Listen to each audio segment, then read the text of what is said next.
gang violence and other kind of violence.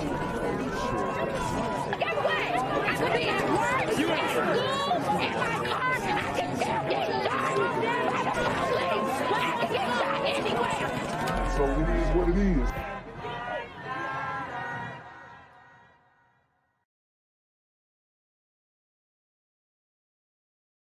What's good, Shadow Realm? It's your boy Jenquavius Jackson, and y'all already know I'm demonetized and shadow banned in this bitch. So if you want to contribute, go to the Cash App, the PayPal, the GoFundMe, or join the Patreon. Also, don't forget to visit the merch store for all your favorite BGZM News 17 gear, including our exclusive Trump is a Blood t-shirt. Go fast before they sell out. They are already flying off the shelves, no cap. And remember, these super gremlins are on demon time. Yo, what's good, BGZM News 17 family? I'm at the corner of Jesse Jackson and Marcus Garvey, and I got some bad news for you. As you can see, I lost my job. I'm out here living in cardboard boxes outside of boarded up vacant homes. YouTube said I'm done getting money out here in these streets. They even took my funky ass suit. So anything right now would help. So go ahead and hit that Cash App, hit that PayPal, hit that GoFundMe. Hell, cop the merch. Or if you want to make the long-term commitment to the Jenquavius Jackson Fund, join the Patreon so that I can continue to put out top-notch content each and every day. Also, check out the Rumble, where there is absolutely no censorship. Link in the description box below. Hey, yo, ain't that nigga Jenquavius? Yo, I recognize. No, that's not me no more. Hey, yo, run your pocket. Y'all killing me with this shit. Do the opposite of Antonio Brown and take all What your more do you want from me?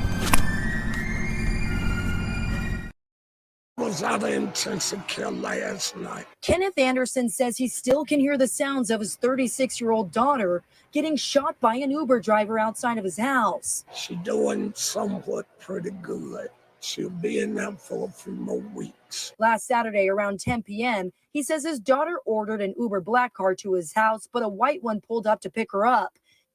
Wow. And guys, this just goes to show how dangerous Uber is. We hear stories time and time again. Okay. She ordered Uber Black. A white car pulls up.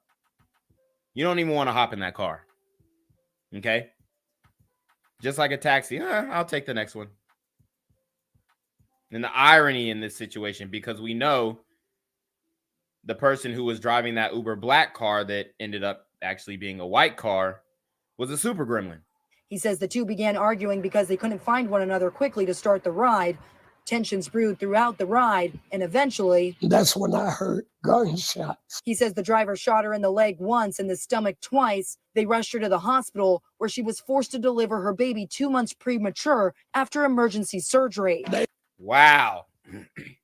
So this super gremlin shot a pregnant woman. I keep telling you guys, women, children are no longer off limits. It's messed up to say, but in the community, they don't give a damn about none of that. Y'all know that Asian doll song? I don't give a about none of that. You know what I mean? That's how these super gremlins on Demon Time feel about women and children. They are literally on his tail. Anderson says police are tracking the gunman as fast as they can, and Uber has removed him from the app. I'm not going to be happy until they catch him. Police are looking for an Uber driver who shot a pregnant passenger. Doctors had to deliver that baby, and tonight the baby and mother are recovering. Channel 2's Taisha Fernandez live in College Park tonight. And Ty, police are saying the driver shot her 3 times. Justin, it was so good to hear that this mother and baby are doing okay, because this was a scary ordeal. The shooting happened right here. We're very close to the entrance of this College Park apartment complex. She was walking up the steps going home, and that's when police say she was shot. I saw my daughter get out the Uber car. Late Saturday night, Kenneth Anderson was in his College Park apartment on Camp Creek Parkway waiting for his pregnant daughter to arrive home. Next thing I know, I heard gunshots. I ran out the door. She got shot. She pregnant. His daughter is Woo! Imagine being the father. You running out there and your daughter, your pregnant daughter, has been shot. Guys, I'm telling you, these super gremlins are on demon time. 8 months pregnant and asked us not to reveal her identity. Police told us her Uber driver shot her a total of 3 times. 3 times. Twice in the stomach and once in the leg.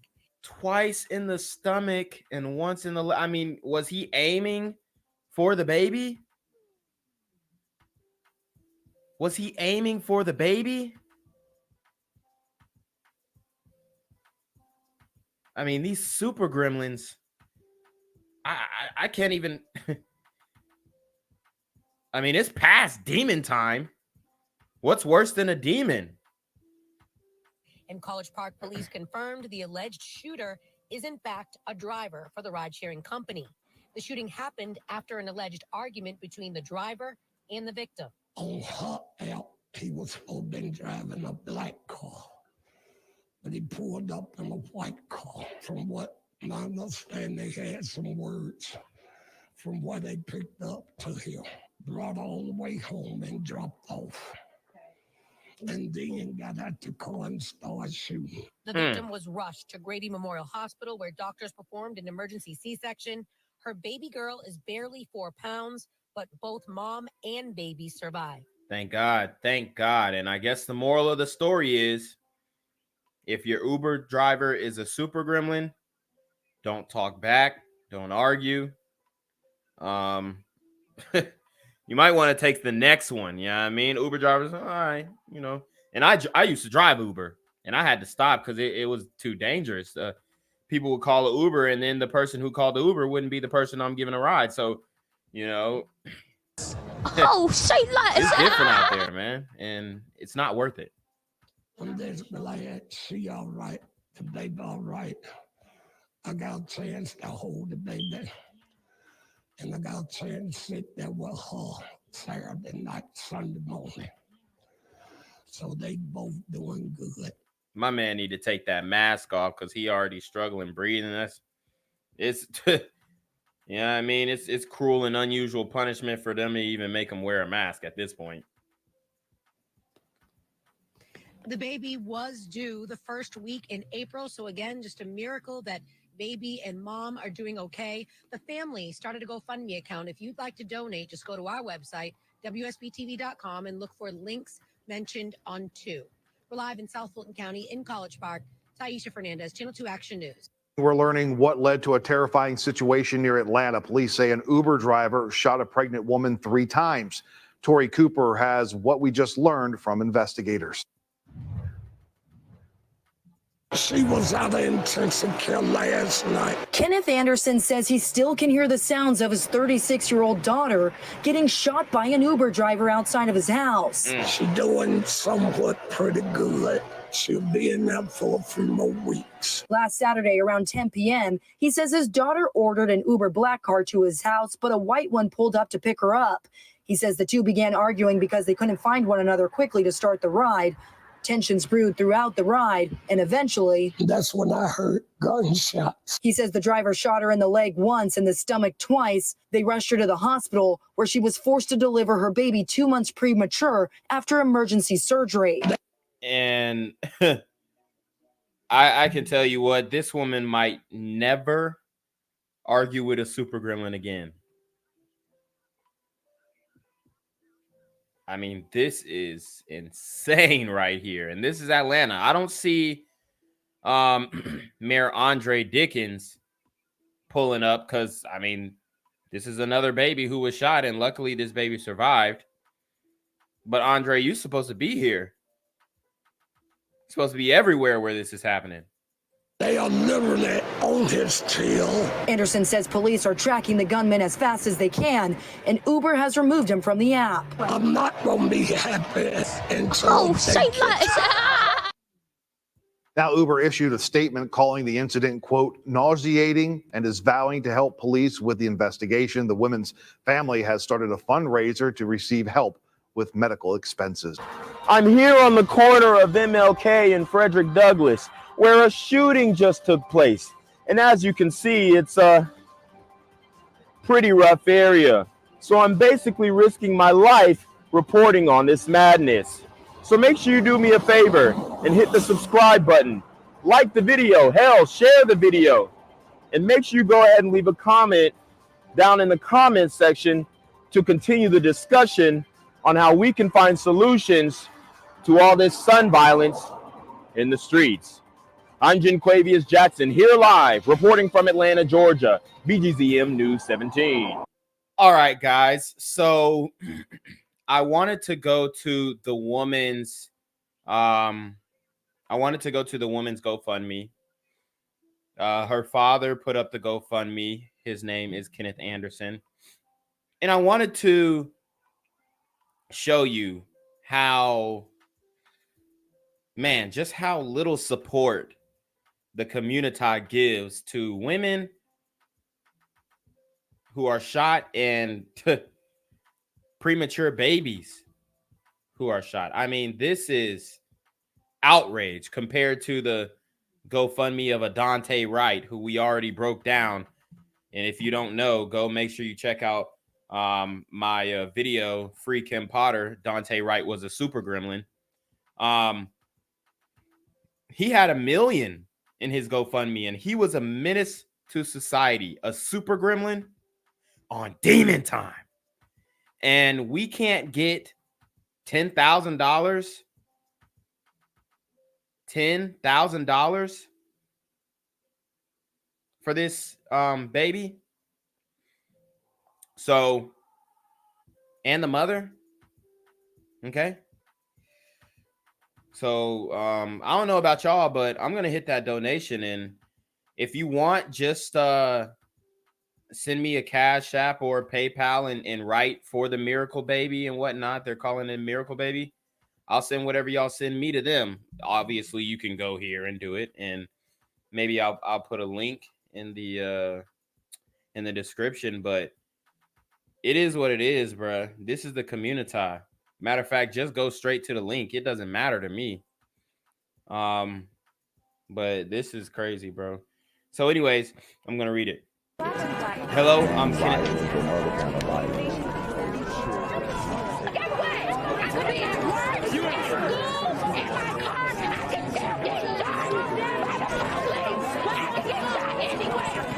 So it is what it is.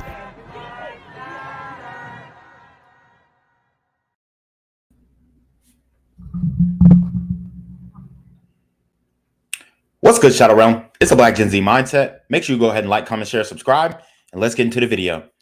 All right, guys. So I wanted to go live on this because, bro, this is crazy. It's absolutely insane. And this whole phenomenon started about 5-6 days ago with an Amber Alert. An Amber Alert, bro. But shout out to the super chatters. Let me actually go through them one by one. Shout out to Monkey D. Garp. He says black women are the best stewardess of children. Okay. Yeah. And we all know how that is turning out, especially in these single mother situations. Oh, say less. We've also got SC Talk with the $2 super trap. He says, keep exposing these monsters, bro. Oh, say less. You already know. We got Product of Cook County with the $5 super trap. He says, really happy I can finally catch your stream on an off day. Did you see Israel has been bombing southern Lebanon? World War III is already here. Woo. Hold on. Yeah. Hello? Where we at? Oh, you want to know where I'm at? We outside! Yeah, man, I actually did see that, and I was actually locked out of my Twitter because I I got into some argument with it's irrelevant, but I got into some argument with some weird characters on Twitter, and I go for the kill shot, and I went OD. So my source of news has been limited besides YouTube today, but I definitely am going to check up on the situation that's going on in the Middle East currently. But yeah, I want to talk about this story because it's extremely important to expose this.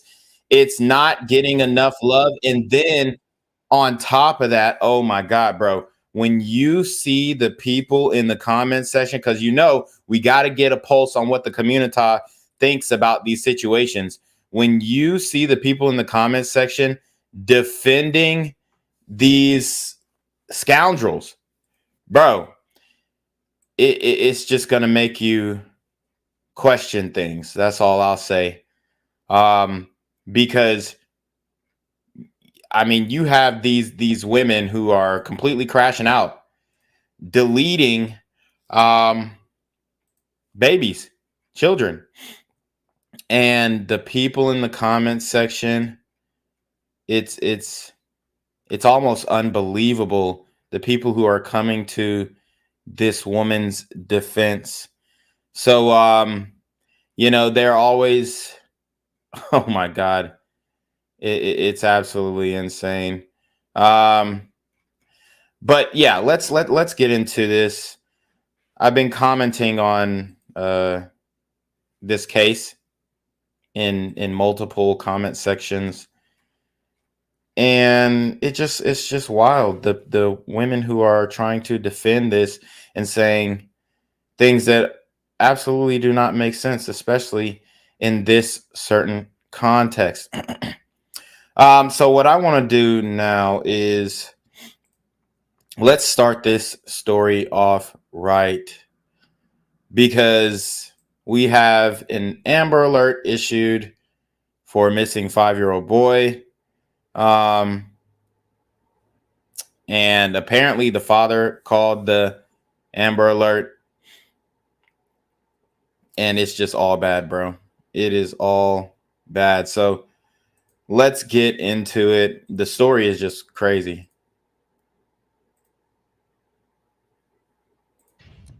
And we are following breaking news of a statewide Amber Alert now at 5:24. Columbus police are looking for 5-year-old Darnell Taylor and his foster parent, Pammy Maye. Now, their pictures are on your screen. Police say the boy was taken just before 4 o'clock this morning from a home on Reeb Avenue. Maye says that she has harmed the boy. Woo! So this is wild. This is wild. We have a foster mother who has taken a child who she adopted and has harmed this child. And we all know that recently these sisters have been crashing out. These sisters have been completely crashing out. I did the story on the woman who put her child in the oven and allegedly mistaken, or she mistook the oven for a crib, a baby's crib. Now, the last time I checked, you don't have knobs on a baby's crib that you turn, and a crib doesn't open up that way. I mean, it's all bad, but that was her excuse. Shout out to Main TV with the $5 super trap. He says Fannie Willis live was fire. Oh, say less.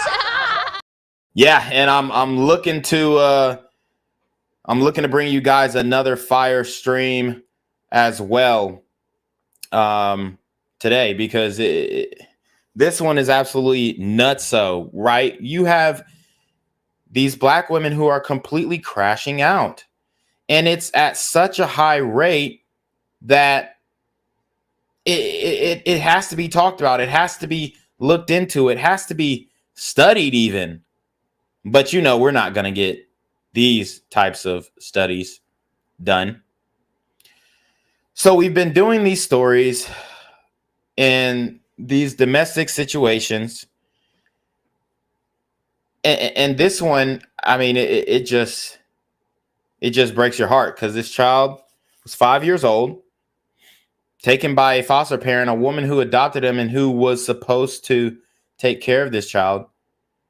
And, you know, she completely misuses and abuses this young boy. Okay, so let's get into it. Police say she fled in a gray 2015 Jeep Cherokee. License plate number is JIGGZII. If you see May or Darnell, you are urged to contact 911 immediately. So, I mean, there you have it. The woman runs off with the child. Okay. And it gets worse. It gets worse. Breaking right now, an Amber Alert issued for a missing child in Columbus. Stephanie Chanock is here with what we know right now. Steph. Kurt, Jessica, Columbus police issuing a statewide Amber Alert asking people to be on the lookout for a woman, a young child, and a 2015 Jeep Cherokee with the Ohio license plate JIGGZII. Now, that vehicle believed to be carrying 5-year-old Darnell Taylor, who was abducted very early, 3:50 this morning. Now, they believe 48-year-old Pammy Maye is responsible. Now, Pammy Maye, and I ain't gonna lie, the way she smiles just looks off. It just looks like she's nuts, like she's kind of crazy, right? She almost has the Kamala Harris smile, honestly. You know, when Kamala gets to cackling, it's almost like that. Shout out to RDYPLYR2. He says, great to see you live. Oh, say that. Yeah, man. Yeah, man. It's been a minute since I've been consistently going live because, you know, the demonetization thing.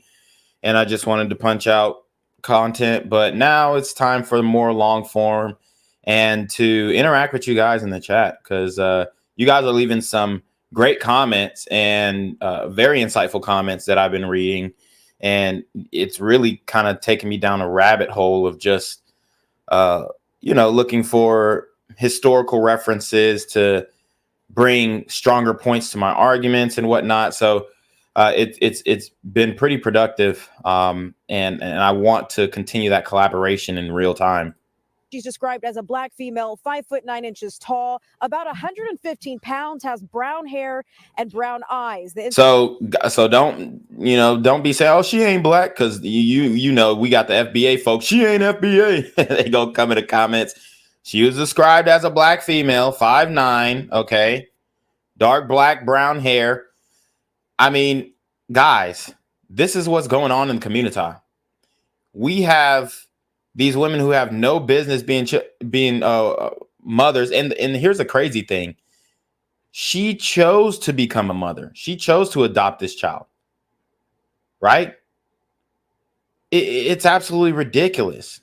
Incident taking place here in Franklin County on 905 Reeb Avenue. That child, Darnell Taylor, a black male, age 5, black hair, brown eyes. This is a map showing exactly that location of where the incident happened. Again, very early, 3:50 this morning. Now, they're asking you to call or dial 911 if you see the child, the suspect, or that 2015 Jeep Cherokee. Again, that Ohio license plate number JIGGZII.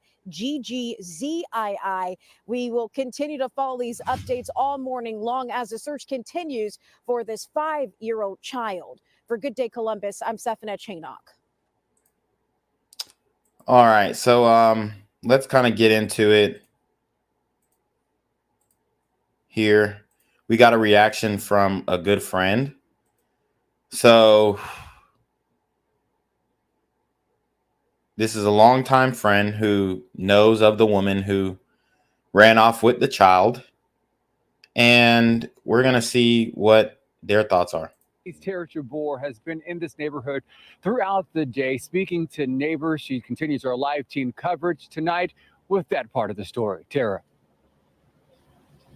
Well, Andrew, neighbors tell us that this is usually a quiet neighborhood. They say that there's little to no crime here, and they don't say police a lot, but that has not been the case today. Columbus police have been on scene here outside of the home since a little bit after 3 a.m. when that call came in, and there's still a couple officers outside of this home. Now, earlier today, we did speak to a lifelong friend of Pammy Maye, the foster mother of 5-year-old Darnell Taylor, and she told us that she was shocked to hear that Pammy and Darnell were missing. Now, she came to the scene and spoke to police and stayed here for hours this morning. She didn't want to show her face on camera, but she wants people to know that Pammy Maye is a happy woman who is excited to be the foster mother of Darnell. She's happy. She would never hurt nobody. And I think she's scared right now. And her and the baby. Come home and be safe and bring the baby. Hey, yo, what the fuck? Yo. See, these women, they don't be knowing their friends, honestly. Whatever happened to a woman's intuition, right? Does that only work for cheating? Because, goddamn. Like, oh, yeah, she's a happy woman. Yeah, she smiles maniacally.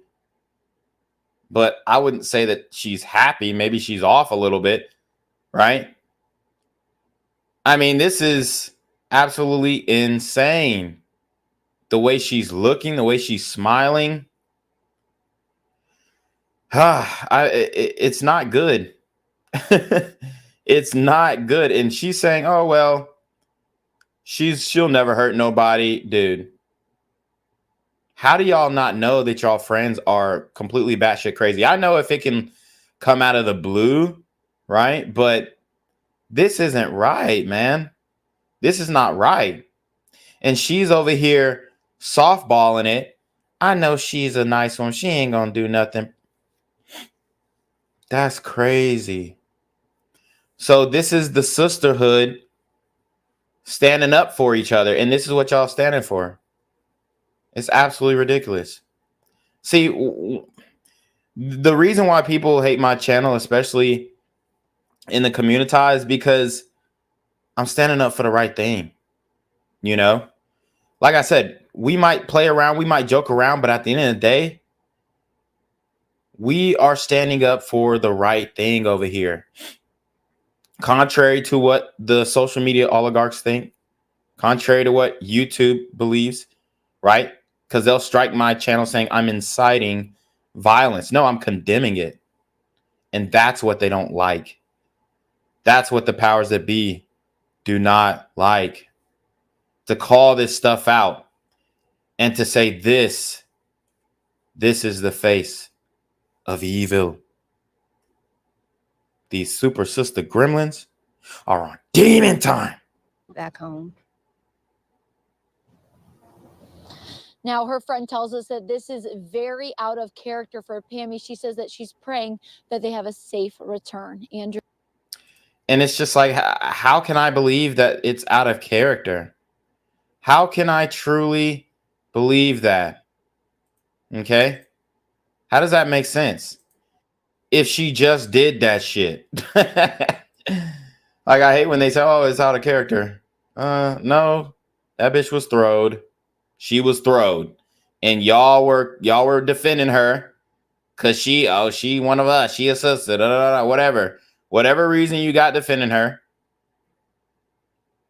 But it's just like, she done took this child and has done Lord knows what with the child, right?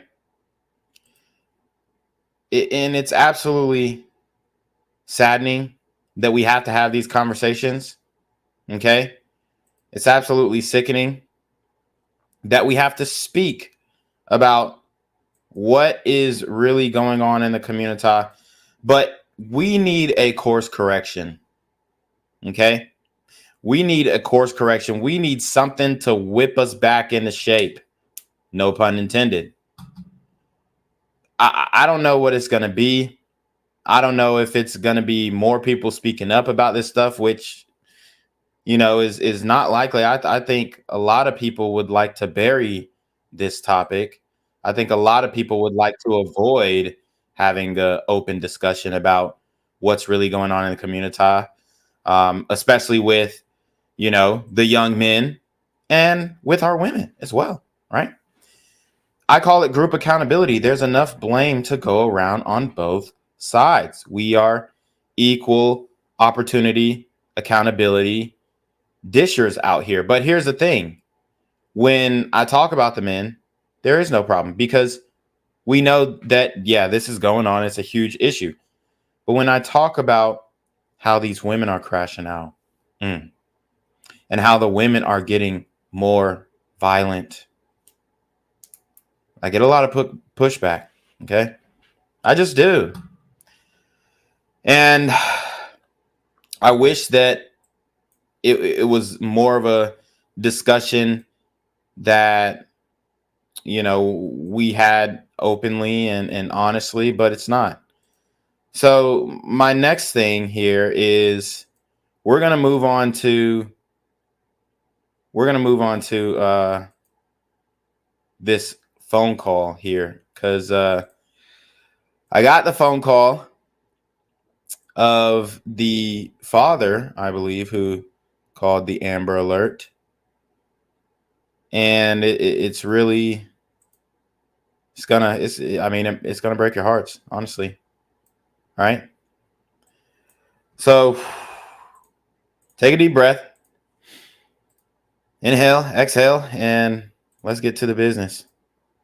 This is the 911 call, the audio of Pammy Maye's husband calling police in a now canceled Ohio Amber Alert. And, you know, just for context, Pammy Maye's husband is a white man. So when people when they listen to him on the phone and be like, oh, no, she was a divester. Okay. She was a divester. So what's going on in this situation is just so confusing because you have things going from all these different angles and man, it's just weird, bro. It's just weird. So let's get into it. No. 905 North 905 Reed Avenue. Just told me.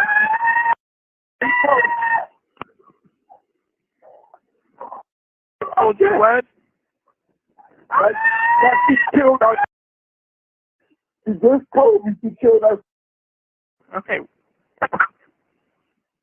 She just told me she killed us.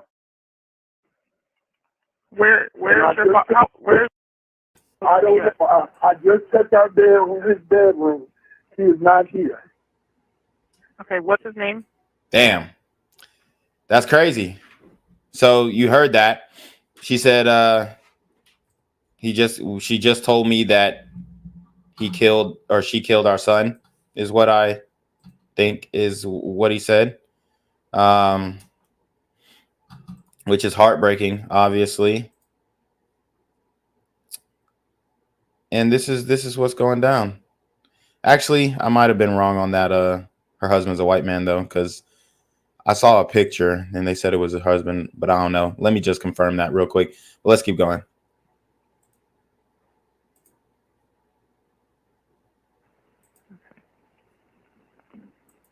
She's running out the house now. How old? She's 5. And is she white, black, or Hispanic? She's black. She's taking my car, and she's running out the house now. Okay, what's her name? Pammy Maye. P-A-M-M-Y. Okay, what kind of vehicle is that? It's gray, Jeep Cherokee. Yeah, he's not white. He's not white. I don't know where I saw that, but anyways, just disregard that. The license plate is J-I-G-E-D with I'm sorry, J-I-G-E-D. Two eyes that look like the Roman numeral 2. She's speeding out of the driveway now. Okay, give me. What happened was, okay, hold on, sir. What's that tag again? What's that tag again? J-I-G-G-Z. G-G-V, okay. And 2 eyes that look for the Roman numeral 2. She's headed towards Lockbourne and Reed now. Damn. Did she tell you how she did it or anything detailed? No, she just. Yo, what? I mean, this is just wild. Was there an argument? Was there something leading up to this? It's just insane, bro. She just woke me up and said she's not here no more. I said, what would you do? What did you do to him? She said she's not alive. Damn. And then when I tried to grab the phone to call you, she started fighting. What the fuck? Got up to check his room because I didn't get off work till 10:30, and I didn't see him tonight. I came straight home, took a shower, and went to bed. I didn't even check in on him because I usually don't when I get home because I want him to sleep. And now she's saying she just woke me up and just told me I got something serious to tell you. And I said, what? And that's what she told me. She's not here anymore. Mm. Okay, is it? Yes. And that's a female or a male? I'm sorry. It's a male. boy. Okay. Wow. So this phone call is definitely heartbreaking. Sounds like the nigga was on the night shift. You know what I'm saying? He coming in late, obviously, to the crib. And I mean, this whole story is very confusing, trying to put the pieces of the puzzle together. But we're really looking for a motive. Why are these women crashing out like this? Why? And why are they choosing the methods they're choosing? You know, I mean, it's getting wicked out here, bro. Because when I tell you guys how she murdered this young man, quite frankly, it's gonna shock you. Yeah. Is there any other children in the home? No.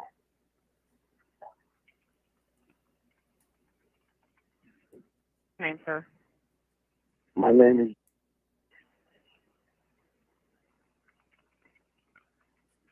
She talked about something. She got a plan. I'm not going to jail for her. She talking about she got a plan. Oh yeah, so I mean he's doing the right thing. He's doing the right thing because she talking about I got a plan and this, that, and the third. We gonna do this. We gonna act like this happened. He said I ain't going to jail for your ass. So shout out to this brother here, right? He did the right thing, man. And imagine that you are taking care of a child. This child is in your custody, and you do this to this child. I mean, it's absolutely unimaginable, unthinkable, a heinous act. And this is how a lot of these women are moving out here nowadays. They just lost that desire to nurture. Maybe she didn't want the child at all in the first place. Right? Maybe she didn't want the child in the first place and she just went along with it. But a lot of times when it comes to these foster situations, a lot of times it's the woman who's kind of pushing that. So I don't know, but very sad situation going on here. Okay, and she didn't tell you anything about this plan? No. She just said, I got a plan, and that's when I called you, and I told her I'm not going to jail for her. Okay, when was the last time you... When I left to go to work this morning at 10 a.m. I left at 10 a.m. and I did not get home until 10:30.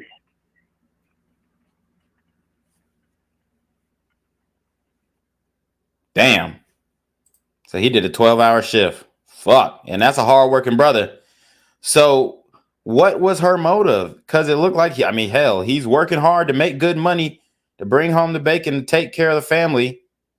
And she just crashed out like this?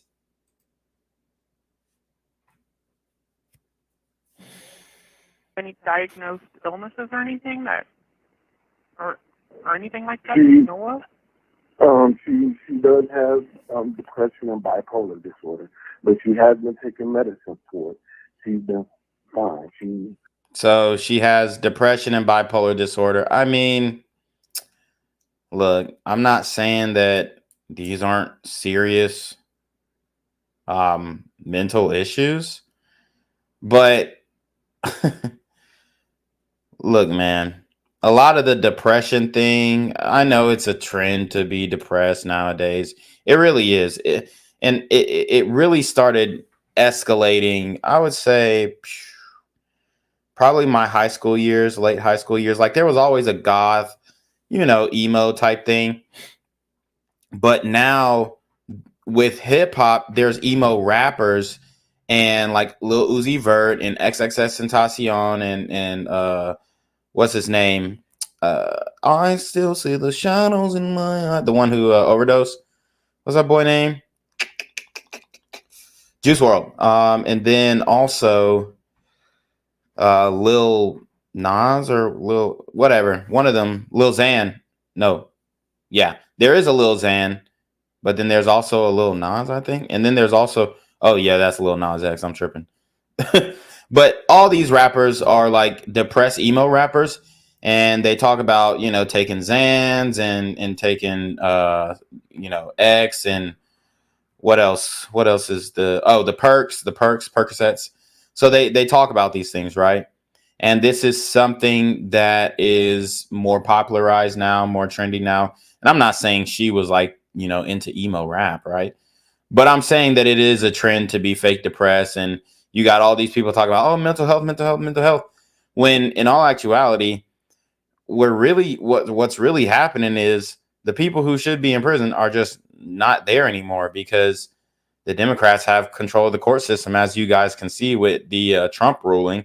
I don't want to get into that, but it's nationwide. It's not just in the major Democratic cities. No, it's in every jurisdiction throughout this country, honestly.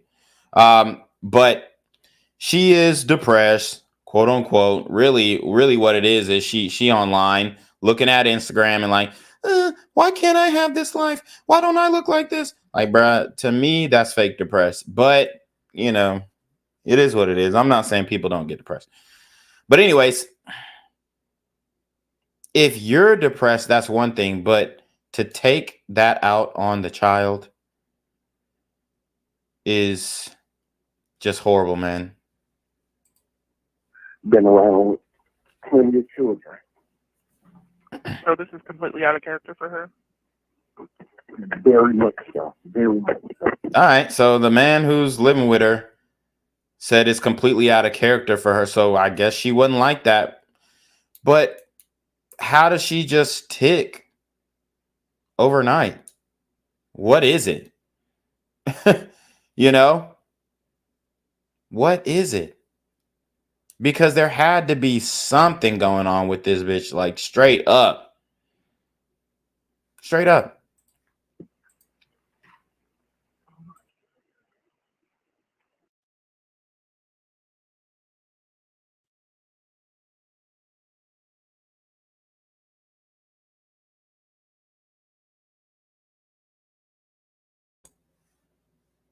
Yeah, and there's a little dead air here in the call. Just waiting for it to pick up. I don't know if it does. Let me fast forward. Oh, there we go.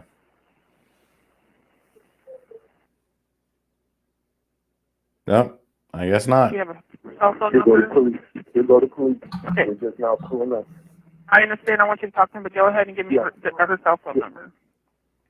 Her cell phone number is 614-707-9650. Okay. All right. Go ahead and speak with the officers. Thank you. She didn't tell me. She just woke me up. Okay. Yeah, you can. She woke me. Yeah, there's chickens over there. They have roosters and everything. Yeah, she woke me up. Yeah, I haven't checked my house at all. She's fine. Yeah, okay. Okay. I can see you. I work and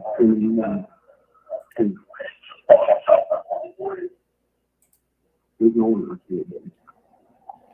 So this is before we actually know what happened to this young man, but obviously the husband is worried, and you know it's this woman has done something horrible, unforgivable.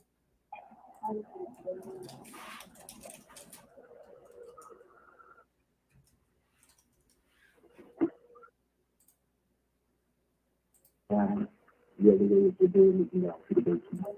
That's what the club is. I mean, yeah. Okay. I have no idea. I worked from 10 to 10:30. When I left at 10 o'clock, she was here. She was fine. Matter of fact, I even called and checked in on him a couple of times during the day. I come home at 10:30. I know he's asleep. I didn't even go in his room and check on him. I take a shower. I go straight to bed.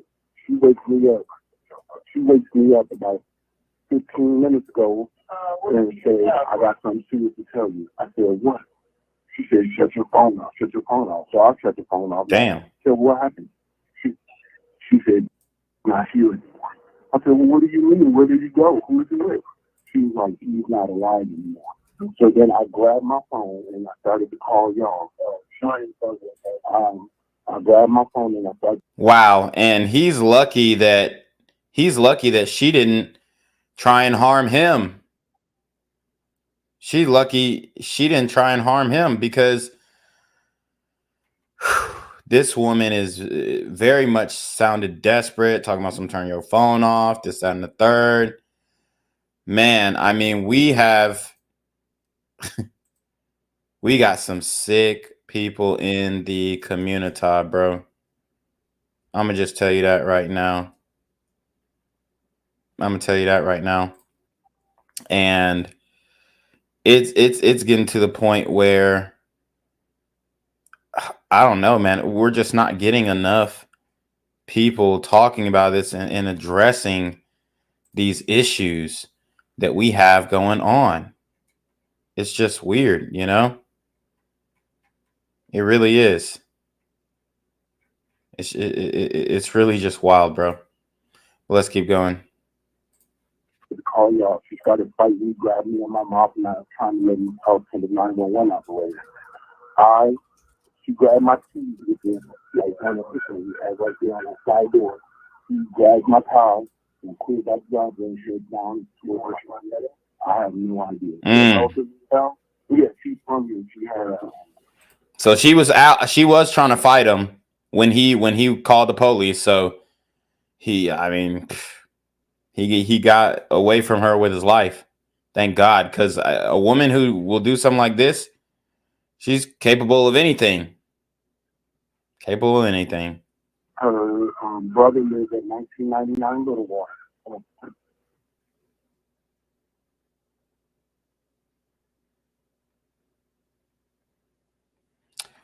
All right, so we got to go over the bad news. We have to go over the bad news.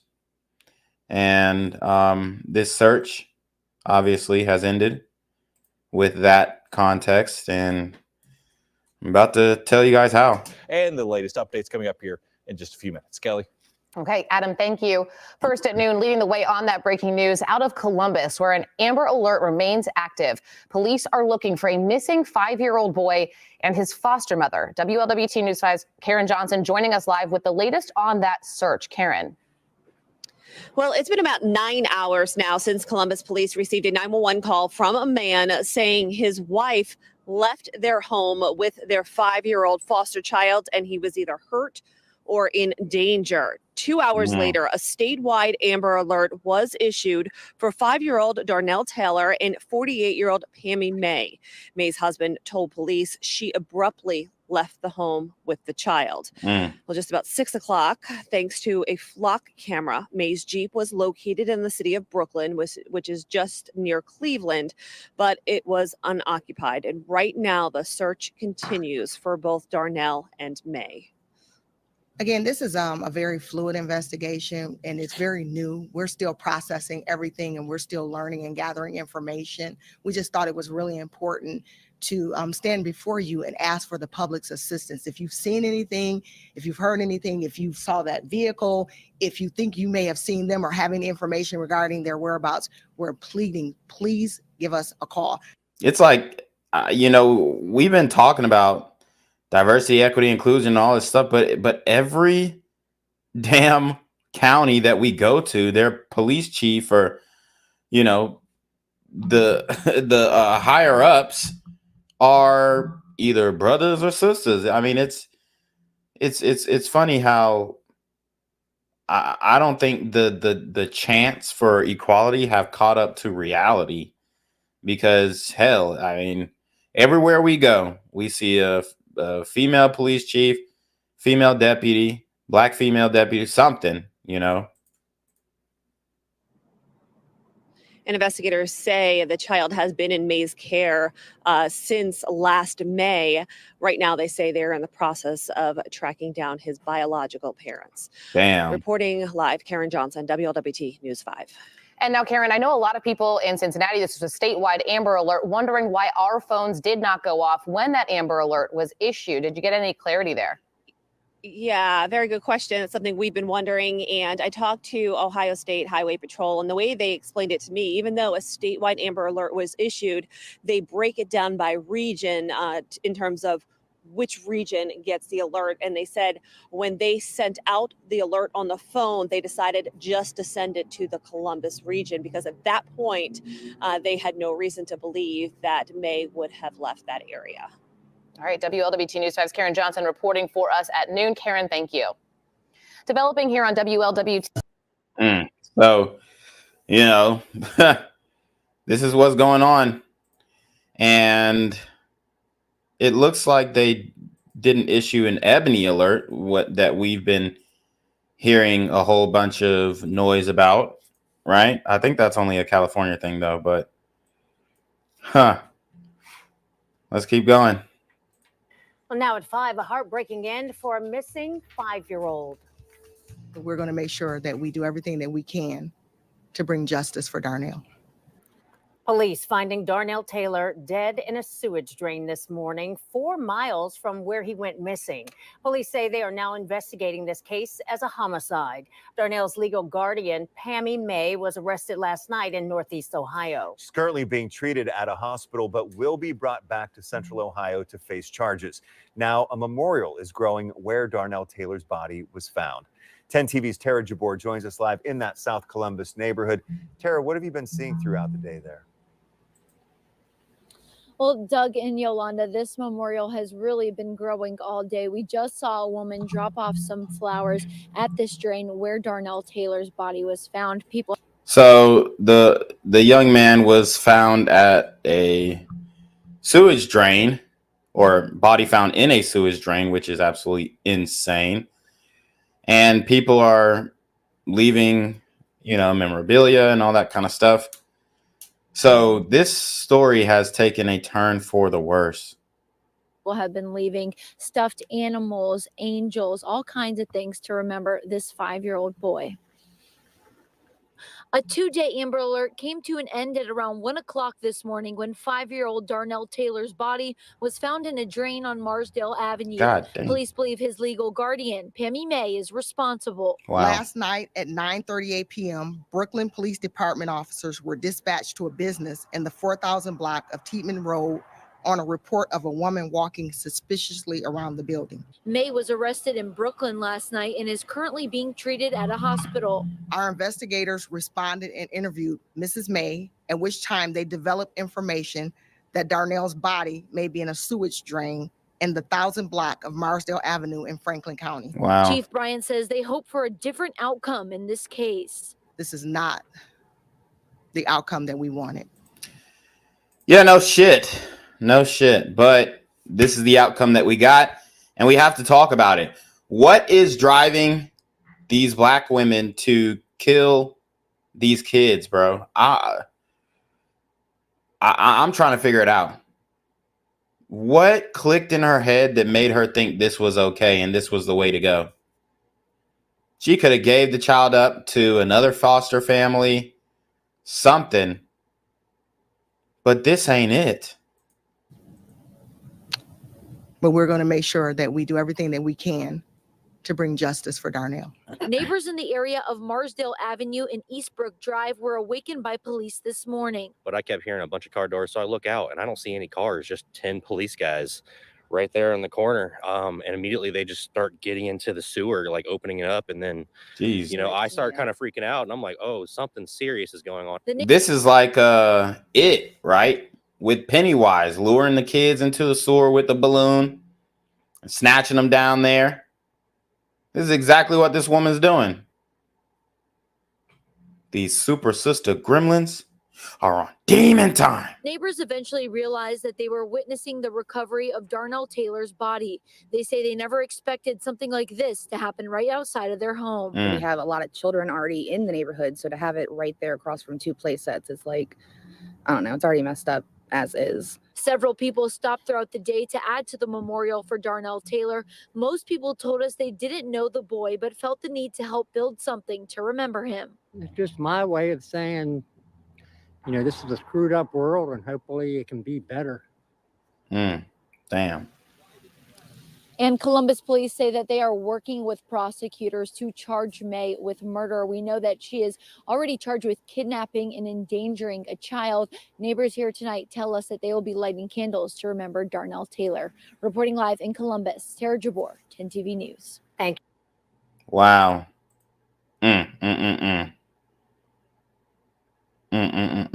It's crazy, bro. It's crazy. So let's get some more details on this situation, and I guess how the hell did she even get this child in the first place? And we're gonna talk to the blood parents, or not talk to them, but we're gonna listen to them and figure out exactly how this arrangement came about, right? But I mean, it's a very sad story here, very scary too, because this has become normal. Okay, this has become normal. Morning, we recovered the body of who we believe to be Darnell Taylor. This is a tragic. And a tragic end in the search for a missing 5-year-old Ohio boy who was the subject of a statewide Amber Alert. Police say they arrested his legal guardian and plan to charge her with murder. Action News reporter Josh Coop is live with the latest details from police. Josh? Tina Tony, this morning, police announced they found Darnell Taylor's body in a sewer drain in Columbus. They say his legal guardian told them where to find him. 48-year-old Pammy Maye was already facing kidnapping and child endangerment charges. Now she could face a murder charge. Police arrested her late last night at a Cleveland suburb after getting a report of a suspicious woman walking outside a business. Forensic search for her and the boy started Wednesday after investigators say she woke up her husband claiming she killed Darnell before taking off from their home. That triggered a statewide Amber Alert. This is a cute kid, man. Didn't deserve any of this. This is just how a lot of these modern women are moving nowadays. It's sickening. Sickening. Alert, which was canceled today after police found the boy's body. This is not the outcome that we wanted. But we're going to make sure that we do everything that we can to bring justice for Darnell. Right now, police are working to bring May back to Columbus. They say her husband, who made that 911 call Wednesday, is still cooperating with their investigation. Tina. Wow. Absolutely sickening, man. Absolutely sickening. And it always amazes me how people can defend this type of behavior. And I am going to show you guys what the community is saying and what they think about this brutal, gruesome murder. Okay. We're going to break it down because it's very perplexing when we really dig into the details. And after nearly 3 days, Columbus police now reveal what they believe happened to this little 5-year-old boy. Police say his legal guardian, Pammy Maye, is in a hospital near Cleveland after someone at a business there saw her and called police. Columbus police say they are now investigating Darnell's death as a homicide. 10 TV News reporter Tara Jabor joins us now from Pammy Maye's home on Reeb Avenue in South Columbus. That is, of course, where the investigation started. Tara. Well, Tracy, there are still a couple Columbus police vehicles here, and we now know that Darnell's body was found just about 4 miles from the Mays home here on Reeb Avenue. Now, earlier today, Columbus police revealed that someone in the Cleveland area called 911 around 9:30 last night when they saw Pammy Maye outside of a business. Columbus Police Chief Elaine Bryant says that she was still wearing a nightgown. Now, police say after Pammy Maye was taken into custody in Cleveland, that's where they interviewed her. And from that interview, they were able to get information that Darnell's body may be in a sewage drain on Marsdale Avenue. Shortly after that, police say they found the body believed to be Darnell's around 1 a.m. We know right now that Pammy Maye is still in the hospital in the Cleveland area, but Columbus police is working to get her transported to Franklin County. Police did not tell us what she is being treated for. Based on the 911 call, we believe that he was killed here, just based on what we heard. I'd like to thank the community for your continued support, your concern, and your partnership. Now, police do say that they are working with prosecutors to charge Pammy Maye with murder. We know that she is already charged with child endangering and kidnap. We'll keep you updated when we learn more about when Pammy Maye could be extradited back here to Central Ohio. Reporting live in Columbus, Tara Jabor, 10 TV News. Tara, That's crazy. Man, this is absolutely sad. But you know, we're gonna get into the biological parents very soon. I just want to get some more information on what actually went down and how he ended up in that sewage drain. Did she stuff him? Did she make him walk down there? Like, what exactly went down? Where'd she kill him? And all the details. We are following breaking news right now at 7:30. The body of a missing boy, 5-year-old Darnell Taylor, has now been recovered. He was found overnight in a sewer drain in southwest Columbus on Marsdale Avenue near Frank and Gantz Road. This started just after 3 a.m. Wednesday when Pammy Maye's husband called 911.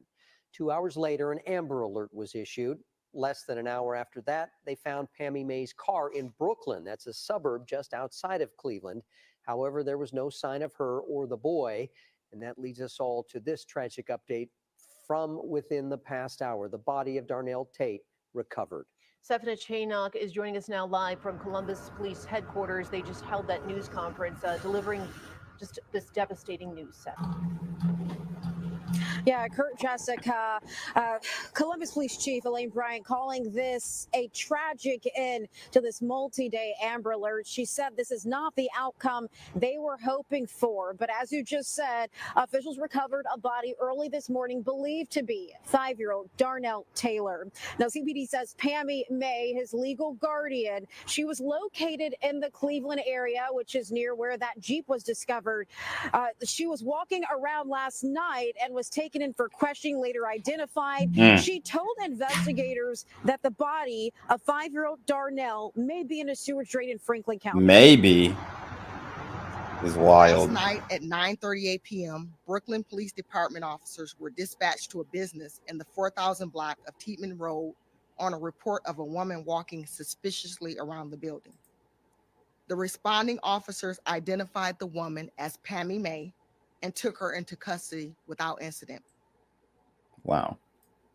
And CPD says shortly after 1 a.m. this morning, that's when they were able to recover a body they believe is the young boy at Marsdale and Eastbrook Drive South. Now, May was taken to a hospital after that questioning in the Cleveland area. Police say they are not sharing what she was treated for, if she had any injuries, whether that be physical or mental. They did say that murder will now be added to her charges and that this is being treated as a homicide. And this is important to note. Officials confirmed confirming that her husband still not considered a suspect in this entire situation. They did reach out to him, but have not gotten into contact just yet. We'll continue to bring you the latest developments on this shocking and devastating end to this Amber Alert. For Good Day Columbus, I'm Stephanie Chainock. Back to you. Wow. Yeah, very sad, very sad. You know, I don't know what's going on. I don't know why these women feel the need to crash out in this way, but it's totally unacceptable. And we got to call it out, man. We got to get loud about this stuff because people are just brushing this story over, right? I don't see national headlines about it. And I know we can't focus on every single thing that happens in the community, but I mean, this is a pretty big deal, in my opinion. Now know the 5-year-old boy who was the subject of an Amber Alert is dead. His foster mother is in custody. WCPO 9 News anchor Adrian Whitsett shares what we learned at this morning's news conference. Well, this morning, we learned devastating news out of Columbus as police believe they found the body of 5-year-old Darnell Taylor. This is not the outcome that we wanted.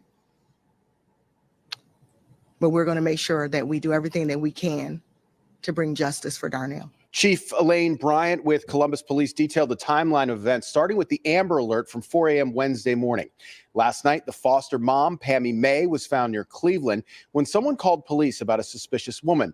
Brooklyn police identified her, took her into custody, and then took Maye to the hospital.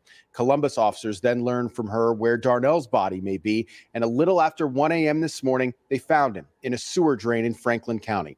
Now, right now, police will not say how they believe Maye killed her foster son or what she's being treated. Yeah, this shit sound crazy every time they say, oh, they found him in a sewage drain. What the fuck? I mean, these hoes are sick, bro.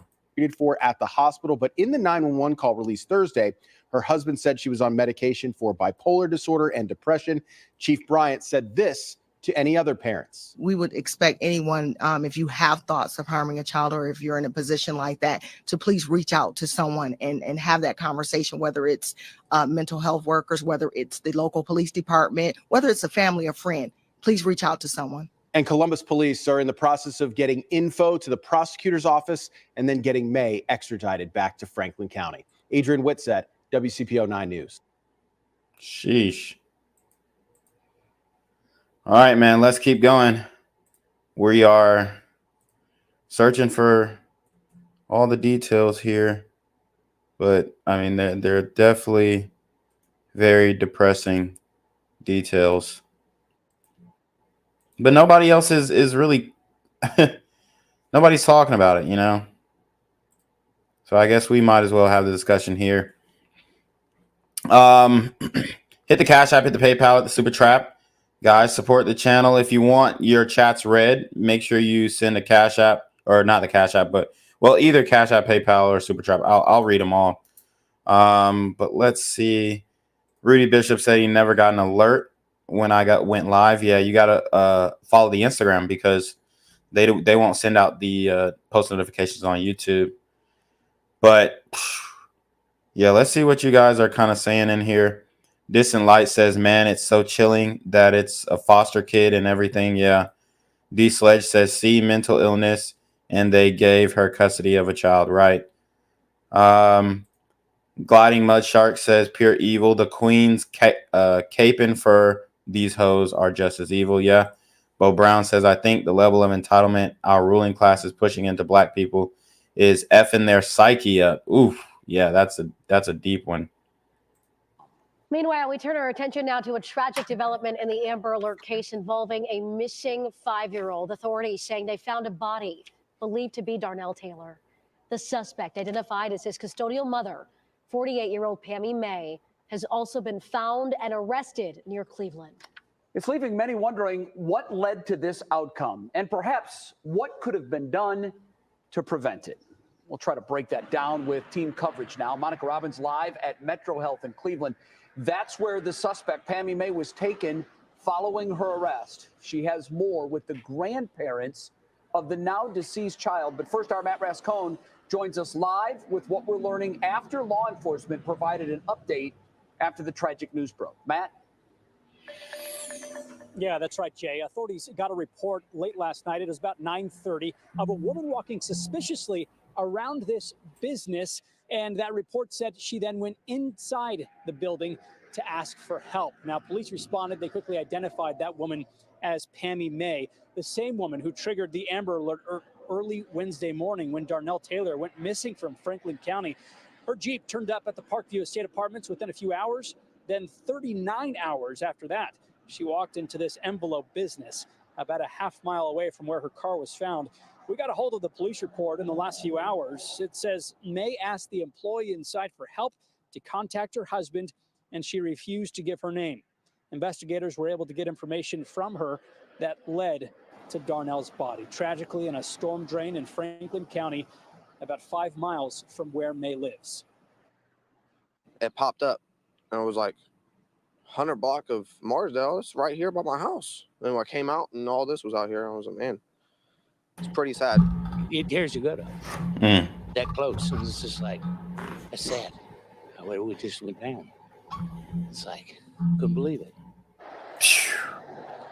Now, police describe this. Well, you better believe it. Obviously, these guys are not watching my channel because shout out to Gliding Mud Shark with the $5 Cash App. Thanks for all you do. Hold on. Hello? Where we at? Oh, you want to know where I'm at? We outside! Yeah, man, but you better believe it. You best believe it, because this is something that is all too common in the community, and it's not even funny. It's the real deal. So you better believe it, and you better get awoken to this stuff, because this is what's going on. It's undeniable, and we're one of the few who are speaking up about this stuff, right here on this channel. Is a tragic development, and of course not the outcome they wanted.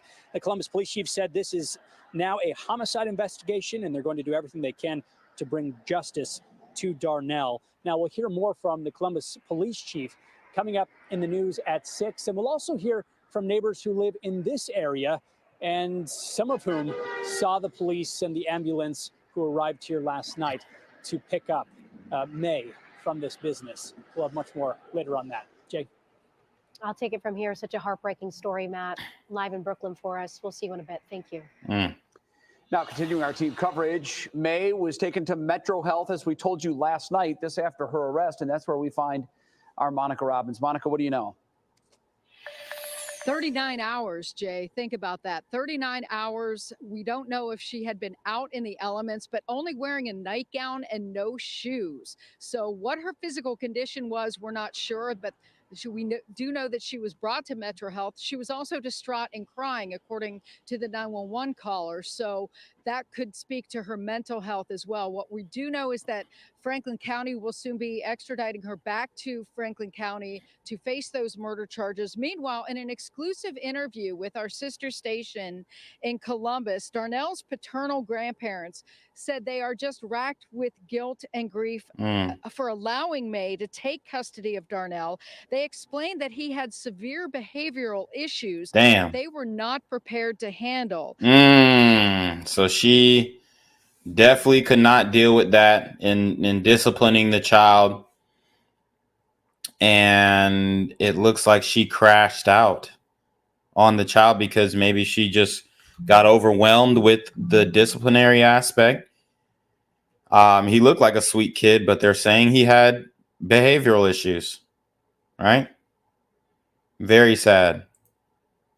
And May was a trusted family friend. Want him in the system. So we do have this friend, Pammy, that we've been knowing for years. So we turned him over to her through the system, all right.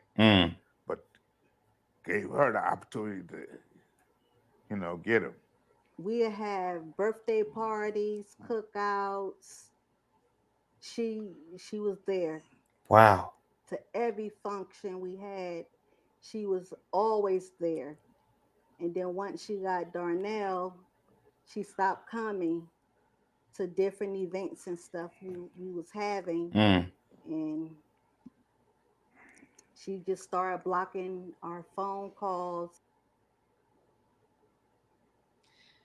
Believe it or not, they said that they have not seen Darnell since last July. It had been that long. And they were already in the works of trying to gain grandparent rights back. So coming up at 6, I'll explain what happened last week that they believe may have led to a situation that simply spiraled out of control. Oh, wow. Back to you, Jay. Monica, thank you very much. Live from Cleveland tonight. Yeah, I got to see what they're talking about here. Let me see if I can find that second part on this channel.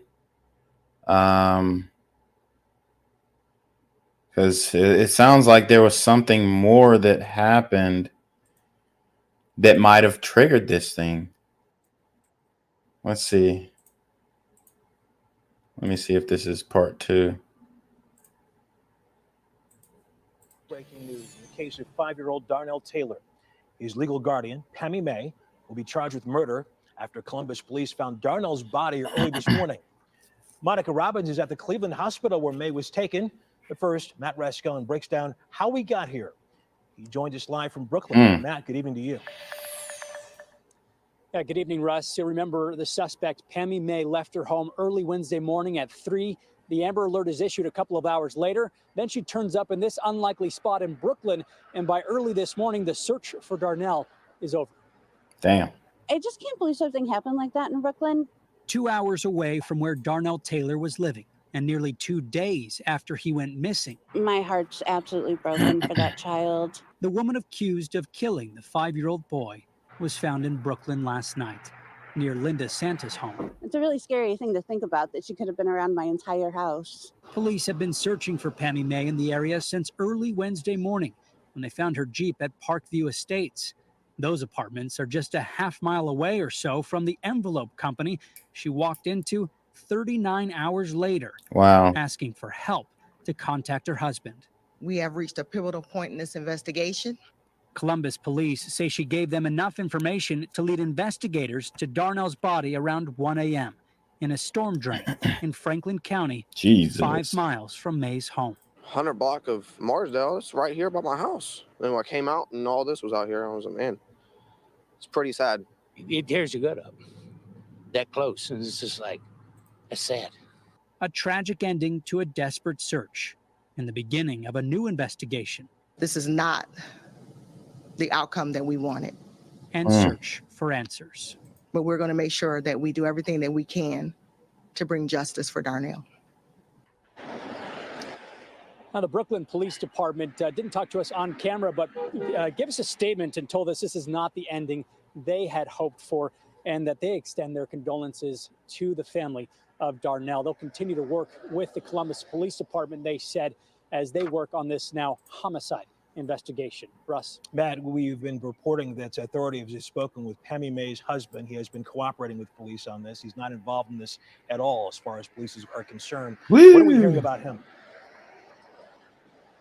Yeah, so last night when Pammy Maye came to the business here, she came in asking to contact her husband. They were not able to get a hold of him at that time. And then this morning when police gave that update on the investigation, they said they had not been able to reach her husband this morning as well. So it's still up in the air right now. We're still waiting for more details on what that interaction looks like. But up to at least this morning, he was cooperating. Okay. All right. Matt Rascone in Brooklyn. Thank you. Monica Robbins is live outside of Metro, where we have confirmed that Maye was taken for treatment. Monica, what are you learning there? Well, Russ, we know that when police arrested Pammy Maye, she was just wearing a nightgown and no shoes. She was also crying and distraught, according to the person who called the police to come find her. So if she spent 39 hours out in the elements, we're not exactly sure what kind of condition she may have been in, but it was enough that she had to be brought to Metro. Meanwhile, Darnell's paternal grandparents, in an exclusive interview, they gave up custody to Pammy Maye and said right now they are full of guilt. They explained, though, that the child had severe behavioral issues that they weren't able to handle. And Pammy Maye was a longtime family friend who Ouch. wanted the child. But they say once she had him, she cut off contact to his family. They hadn't seen him since last July.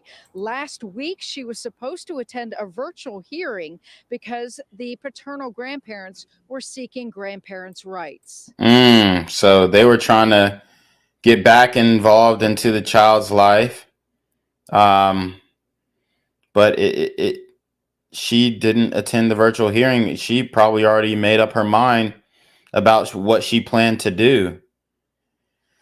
And this is the sickening part because she had options. She had options. These people still wanted to be involved in the child's life.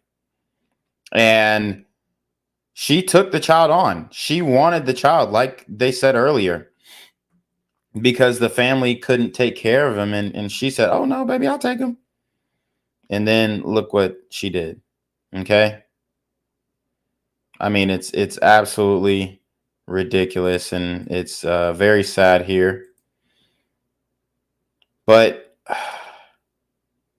where do we go from here as a community, right?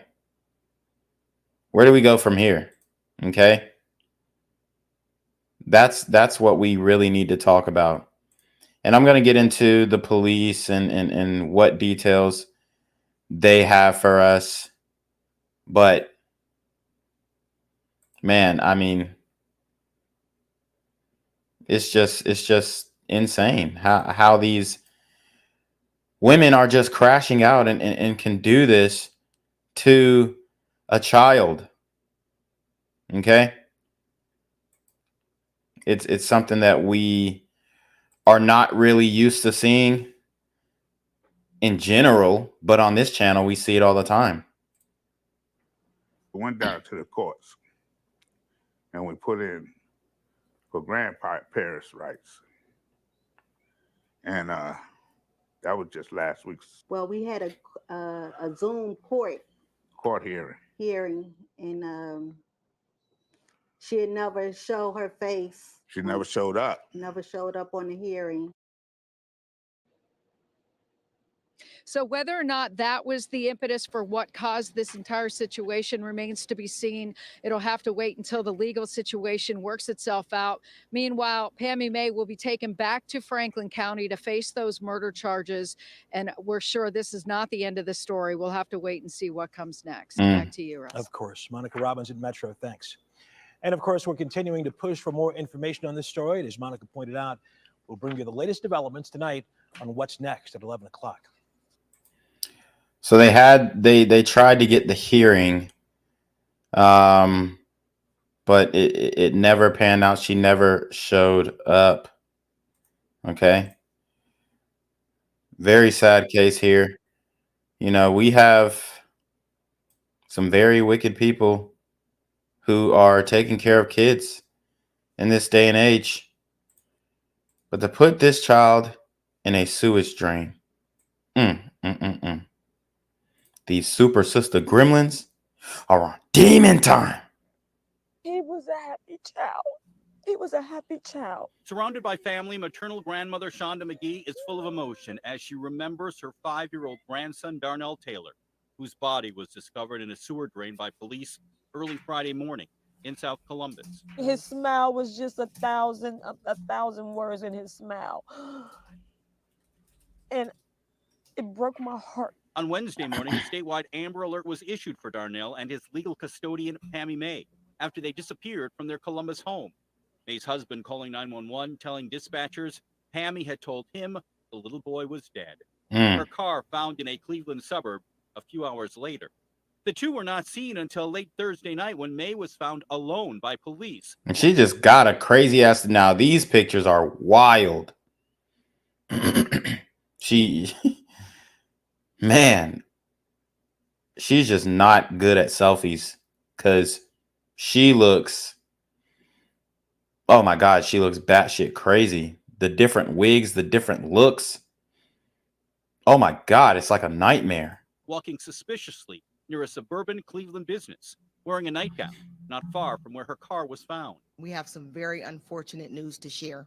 Columbus police say when May was interviewed by police, they received information the 5-year-old's body could be found in a sewer drain in a Franklin County neighborhood. God dang. So she just, wow. What an animal. The savagery. This is not the outcome that we wanted.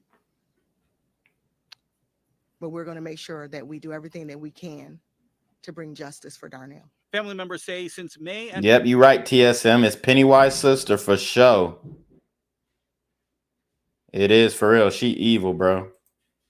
her husband had become legal custodians for Darnell, they had been given little access to the 5-year-old. I've been trying to get him because I knew in my heart that something wasn't right in that house. Pammy Maye charged early. So is that, who is that? Hold on, let's figure out who. They had been given little access to the 5. All right, let me get back to who Everything that we can. I missed that part. To Who bring was justice that? for Darnell. Family members say since May and her husband had become legal custodians for Darnell, they had been given little access to the 5-year-old. I've been trying to get him. So these were family members, but was this the biological mother? What's going on? Because I knew in my heart that something wasn't right in that house. Pammy Maye charged earlier this week with kidnapping and child endangerment. So how could everybody else see it but the best friend? And the husband, I suppose. Police now to ask for murder charges to be added. As the little boy's family Yeah, why wouldn't there be murder charges? Kidnapping, child endangerment, and murder. prepares to bury a child they say should never have lost his life. Just keep me and my family in your prayers. Just keep us in your prayers.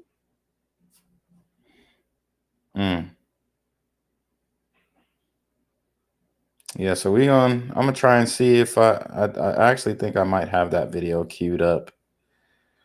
So just in case, I'll put it back here. But yeah, let's keep treading through. We got to get every piece of information that we can to come to our conclusion. All right, now to breaking news out of Columbus, where a suspect in an Amber Alert we've been following all week long has now been charged with murder. Pammy Maye was captured in the Cleveland area overnight, and early this morning, the body of 5-year-old Darnell Taylor was found. WLWT News 5 anchor Ashley Kirkland joining us now with obviously this very sad update. Ashley. That is not the update that we wanted at all. My heart sank when I read this morning. Of course, we now know the body of 5-year-old Darnell Taylor has been found, and officials issued an Amber Alert for him early Wednesday morning. Well, police said that he had been taken by his legal guardian, 48-year-old Pammy Maye, and was in danger. There were reports that she could have taken him to the Cleveland area. Last night, just after 9:30, police were dispatched to a Cleveland business for a report of a suspicious woman walking around the building. Police identified that woman as Pammy Maye and took her into custody. She was then taken to a local hospital for medical treatment. There she was interviewed by police, and here's what they say she told him. At which time they developed information that Darnell's body may be in a sewage drain in the 1000 block of Marsdale Avenue in Franklin County. Shortly after 1 a.m. this morning, we located a body we believe to be that of Darnell. Well, Maye has been charged with murder. Columbus Police Chief Elaine Bryant, that you saw there, said Darnell Taylor's biological family has been notified about his death. Ashley Kirkland, WLWT News 5. Okay, Ashley. Damn. And imagine that. Imagine that. So here we go. I think this is the police, and then we're going to get more into the family and everything that kind of went on with that. Because I think that part is really important as well. So let's see. Let me just make sure I got it queued up. Yeah, so let's go. Alert that was issued about 5 o'clock on Wednesday morning. It has since been canceled. The police chief in Columbus is speaking right now, and we're going to listen in. I'll share a brief timeline of events leading up to this discovery. Last night at 9:38 p.m., Brooklyn Police Department officers were dispatched to a business in the 4000 block of Tietman Road on a report of a woman walking suspiciously around the building. The responding officers identified the woman as Pammy Maye and took her into custody. What the hell?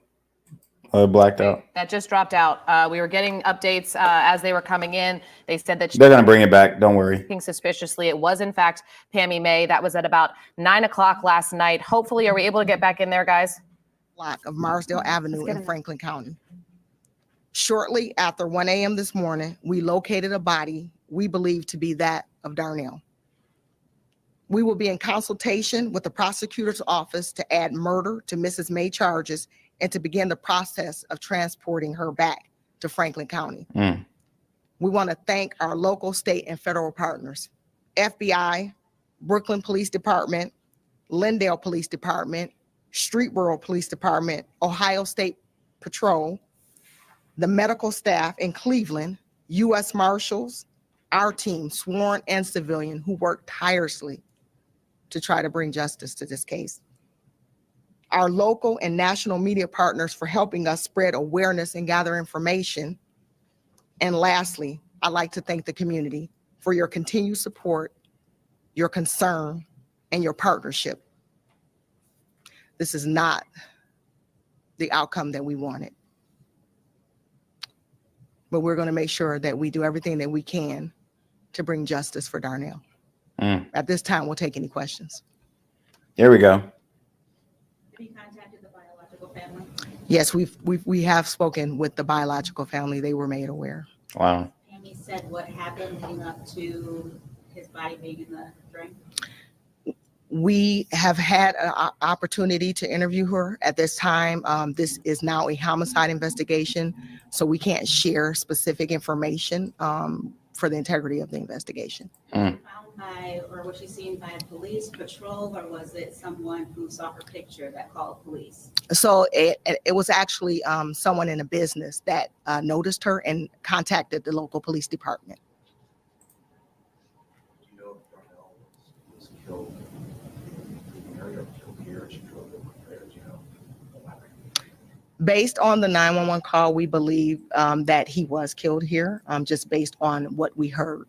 Damn. I know it's early in the investigation, but do we believe any weapons were used? At this point, we don't know. Did she show any mental or physical injuries? What was she treated for at the hospital? We know that she is being treated, but at this point, I cannot tell you what she's being treated for. Did the cruiser that passed that saw the Jeep, did that have the license reading technology on it? Would that have made a difference? There are no license plates on the front of Ohio vehicles, as you know, so they would not have been able to see that. What would you say to other people who may find themselves in a position that Pammy was in regards to, again, you guys solving this case? Kind of what would you say to those people who may potentially do something like this? Well, we would expect anyone, if you have thoughts of harming a child or if you're in a position like that, to please reach out to someone and have that conversation, whether it's mental health workers, whether it's the local police department, whether it's a family or friend. Please reach out to someone. Have you talked to the husband at all? What did he say? Did he have any inkling that this was a possibility other than that 911 call? We attempted to make contact with him and we were unsuccessful in doing so at this time. You know that he shared on the 911 call that she was taking medication for bipolar disorder, depression. Do we know any other information about her mental history besides those two things right now? We do not at this time. This investigation center on So not the news we wanted to hear from this Amber Alert out of Columbus, but the body they believe to be Darnell Taylor found about 1 a.m. this morning. Pammy Maye found and taken into custody. Yeah, so we believe that this happened in the Cleveland area. We know that this woman was walking suspiciously. They identified her as Pammy Maye. They say that she's being treated right now. They did not comment on exactly what she's being treated for. But this is now a homicide investigation. Yes, and I mean, obviously not the answers that anybody wanted to get, but they were called because they saw her suspiciously walking around a business. That's what initially alerted them, and then they found that body then. Later overnight, they talked about bringing her back to Franklin County to get the latest there, and they'll continue to update those charges. We will have more coverage for you here through the morning on WLWT. All right, so let's hear from the family. And this one is going to be very emotional, guys. So, just be prepared because this is a very moving, very moving story that the family is going to be giving us here. Shout out to Tip. And he says, you too can train your children to have a Pammy Maye horse grill. You just have to feed her apples through a chain link fence. Hold on. Hello? Where we at? Oh, you want to know where I'm at? We outside!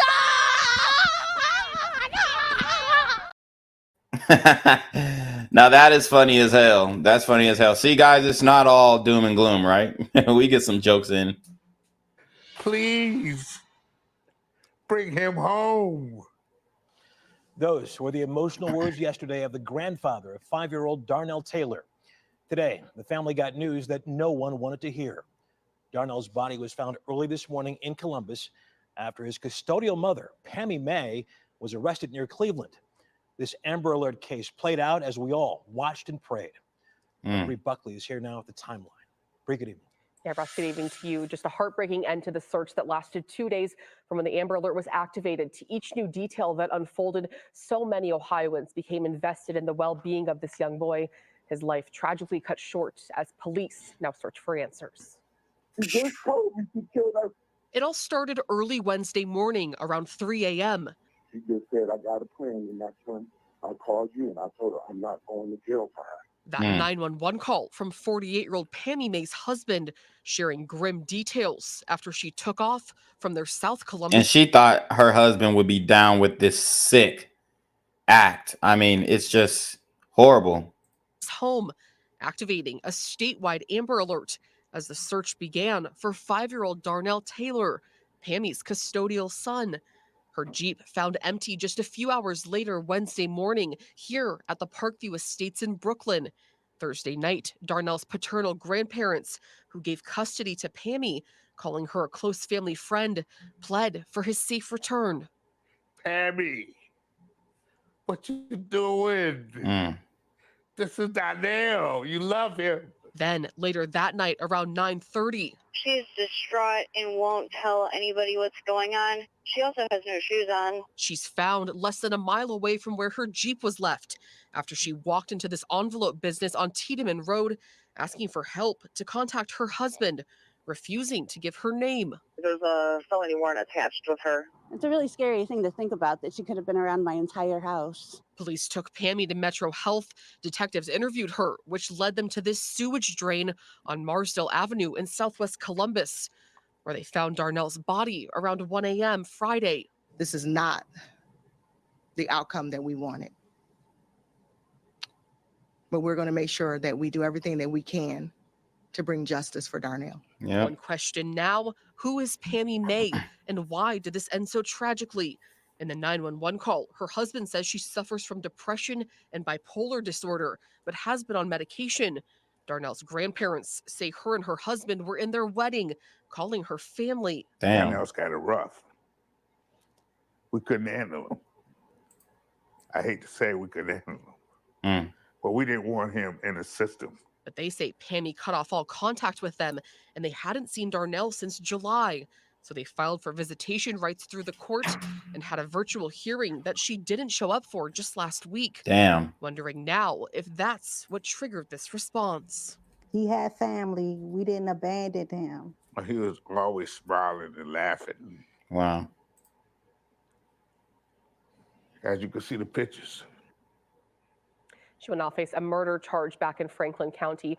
And Russ, it's just so tragic. It truly is to see this result. Certainly, like the police chief in Columbus said, what no one was hoping for. As we said, certainly said that I can see that this, you've been covering this story for a couple of days. Yeah. I know this is getting to you as It well. is, yeah. Certainly understand. All right, Bree Buckley, thank you.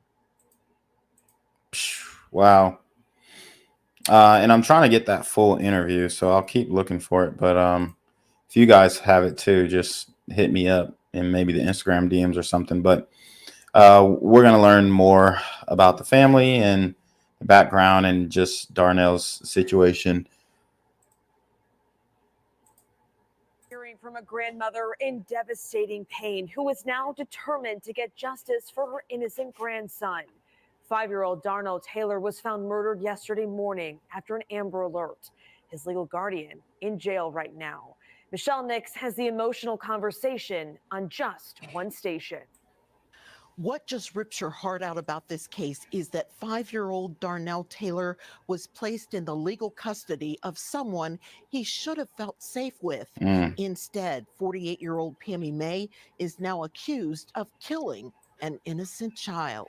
An Amber Alert on Wednesday signaled a family's worst nightmare that began in Columbus and ended with an arrest of the suspect in Brooklyn, right here in Northeast Ohio, more than 100 miles from where it all started. When 5-year-old Darnell Taylor was finally found, investigators say his body was in a storm drain of all things. Wow. That really broke my heart because it's like, first of all, why did you do it?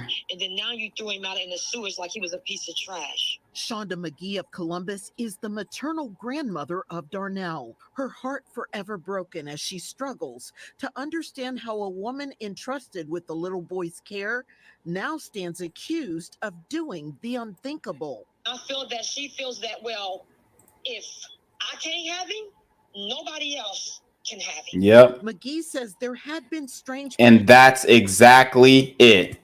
She is exactly right. This woman got possessive over this child, and instead of looking for the well-being of this child, she thought she knew best.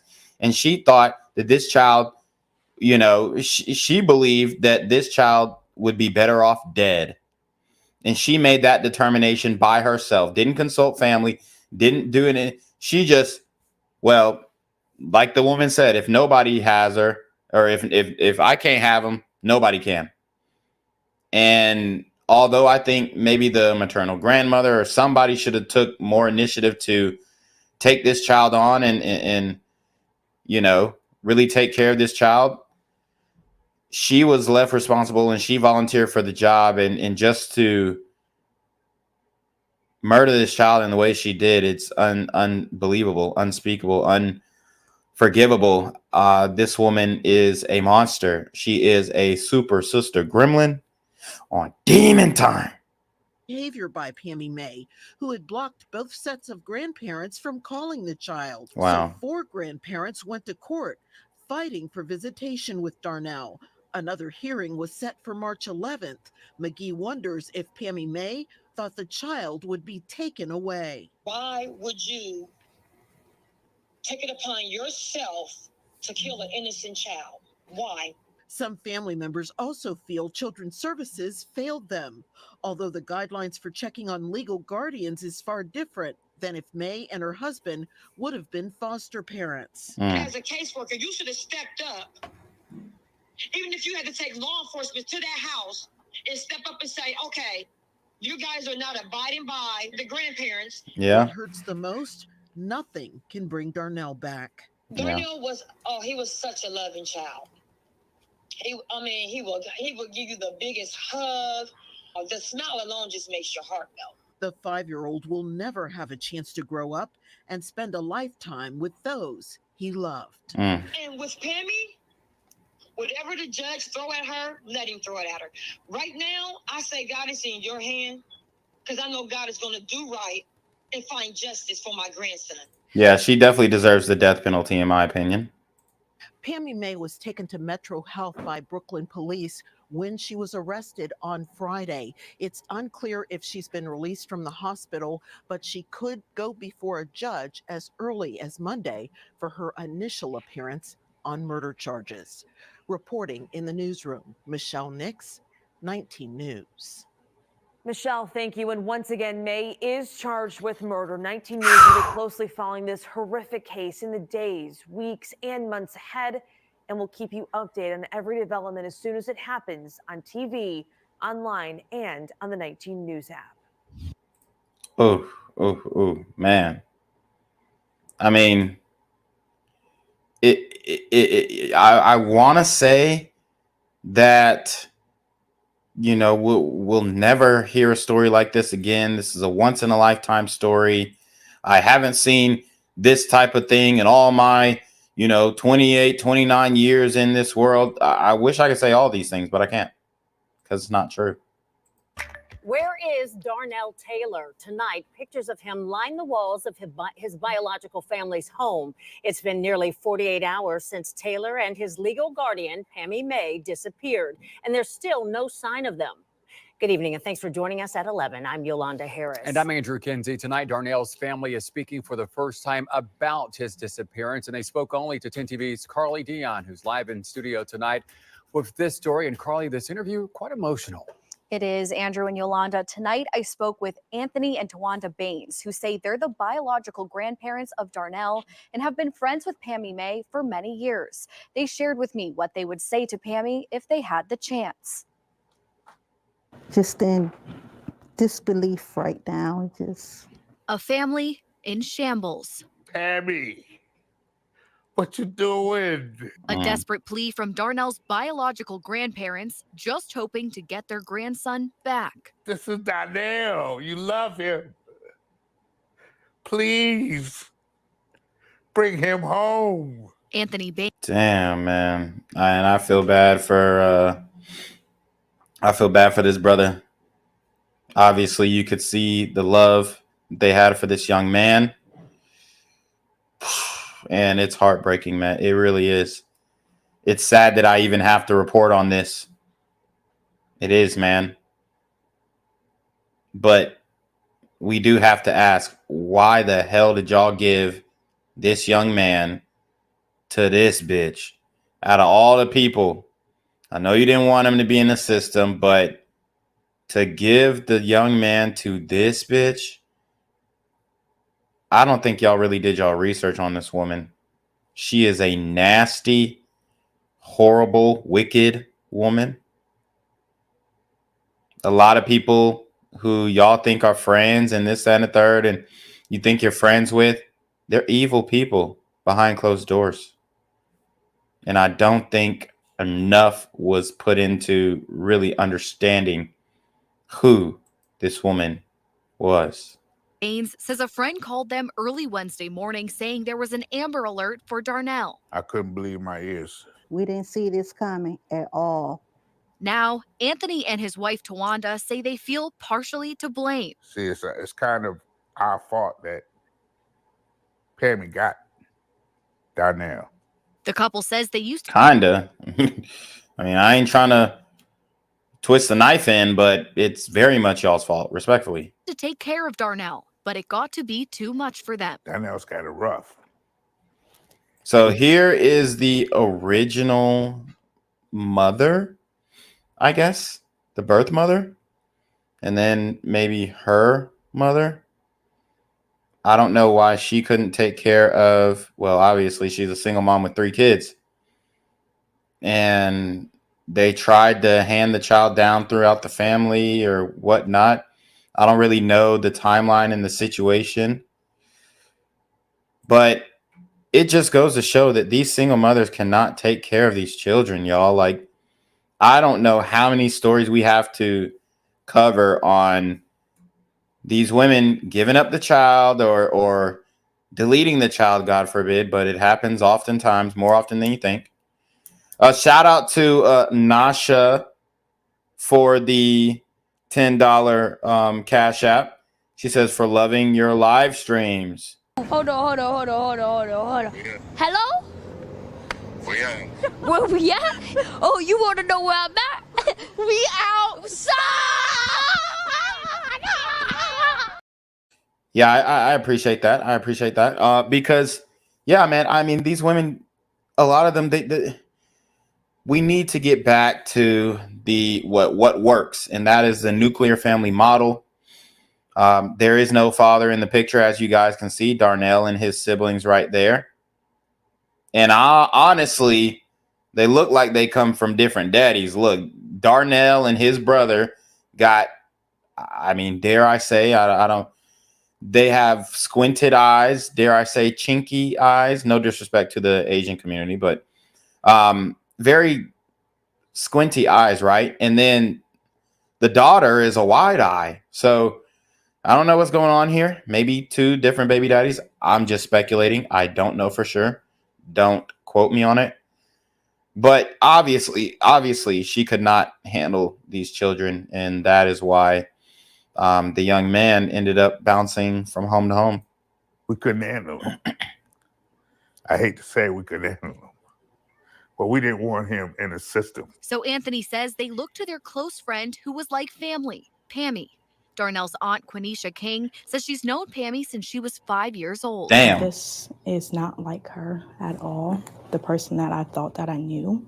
King says her family hasn't seen Darnell since last July, not long after Pammy and her husband gained legal custody of him. The family says Pammy used to attend every birthday, cookout, and holiday, but out of nowhere, she stopped answering their calls. We've been out there to their homes, knocking on the front door, the side door.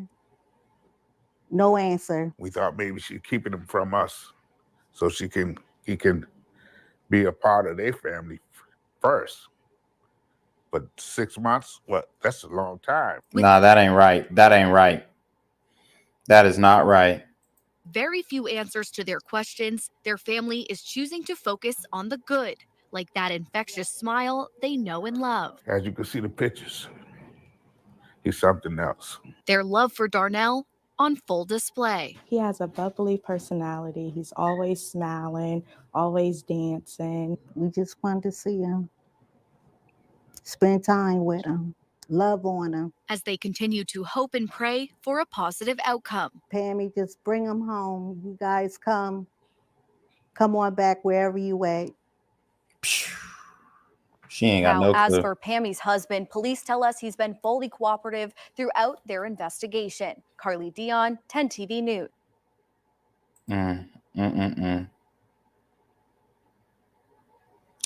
This one is very, very deep, and we're almost through, guys. We're almost all the way through.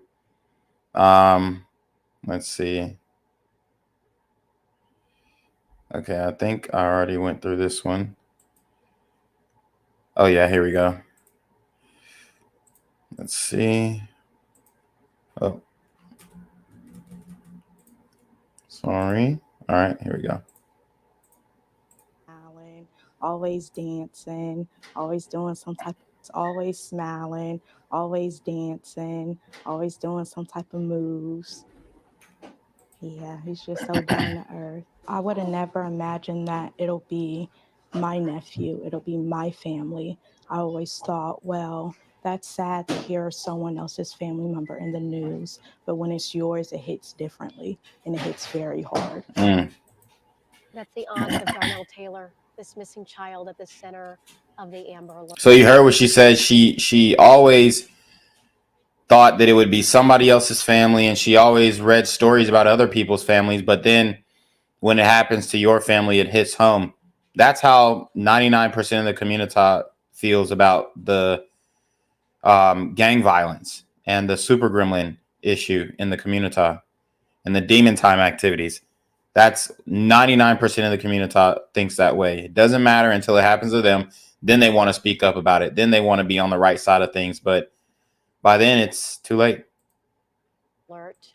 Tragically, he was found dead in Columbus, and his supposed caretaker was arrested last night in Cleveland. And it is raising a lot of questions as to how the chain of custody unfolded the way it did. Were there things that the system could have caught? Stephanie Haney is here. She's been digging into this story all day. Stephanie, what are the different types of custody that courts can order, and what was ordered in this particular case? Well, that's something that we're trying to get to the bottom of. And as we try to do that, we'll talk a little bit about what is available here. There are 3 different types when it comes to granting custody to non-parents.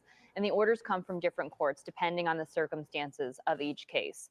There are simple custody orders. Those are issued from either domestic relations court, that's if the child's parents are married, separated, or divorced from each other, or juvenile court if the child is part of a children's services case, or if the child's parents were never married to each other. Then there are guardianship orders and adoption decrees, which come out of probate court.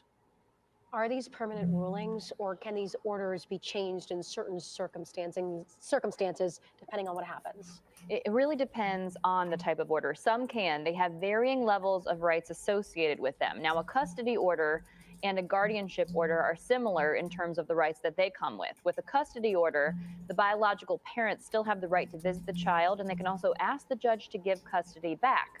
Now, with guardianship, if the parent is still alive but was temporarily unable to care for the child, again, the biological parent can ask the judge to give custody back to them. Adoption, however, that creates complete, permanent, lifelong legal parental rights for the adopting parent and then terminates the biological parent's parental rights, or in some cases, the biological parents will waive those parental rights. So there's no asking to get custody back once an adoption is finalized. Woo! Are we able to There you find out have what it. kind of custody order was in place in this particular case?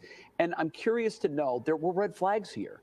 The paternal grandparents are now saying that Pammy Maye had blocked their phone calls and they hadn't seen the child since last July. It seems to me that there should have been red flags here that were detected by someone in the system. So in the reporting that we saw talking to those biological grandparents, they had also mentioned that they didn't really have an indication that this was going to happen until she got the custody. So here's the problem here. We can't find these things out from court documents. In Ohio, all juvenile court records are secret. So whether Pammy Maye had a simple custody order over Darnell, whether she was his legal guardian, or whether she had formally adopted him, we wouldn't be able to find those records. Not in a docket search. We couldn't get them produced with a records request. We'd only be able to see those records right now if Darnell's biological family, who it sounds like surrendered their rights to Pammy Maye, even if they couldn't get in touch with her after the fact, had copies of those records and are willing to share them with us. And the only caveat to that in general is that adoption files can be requested by the children of adopted people. Obviously, that does not apply here in this case of 5-year-old Darnell Taylor. And something else that was mentioned, the grandparents had been in the process of trying to get grandparents' rights back. That's also not informative in this case because in Ohio, even in the case of unofficial adoption, there is still an opportunity for grandparents to try to pursue grandparent rights. So it's really just not clear unless they're willing to share that information with us. Wow, just so many unknowns in this case. But at the end of the day, it's such a tragedy. I mean, it's hard to imagine on so many levels. Steph, thanks. Sure. Wow. So very, very sad. We have another family member, I believe, speaking up about this. So let's get their take. From a grandmother in devastating pain who is now determined to get justice for her innocent grandson. 5-year-old Darnell Taylor was found murdered yesterday morning after an Amber Alert. His legal guardian in jail right now. Michelle Nix has the emotional conversation on Just One Station. What just rips your heart out about this case is that 5-year-old Darnell Taylor was placed in the legal custody of someone he should have felt safe with.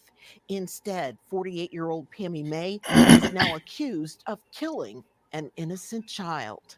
An Amber Alert on Wednesday signaled a family's worst nightmare that began in Columbus and ended with an arrest of the suspect in Brooklyn, right here in Northeast Ohio, more than 100 miles from where it all started.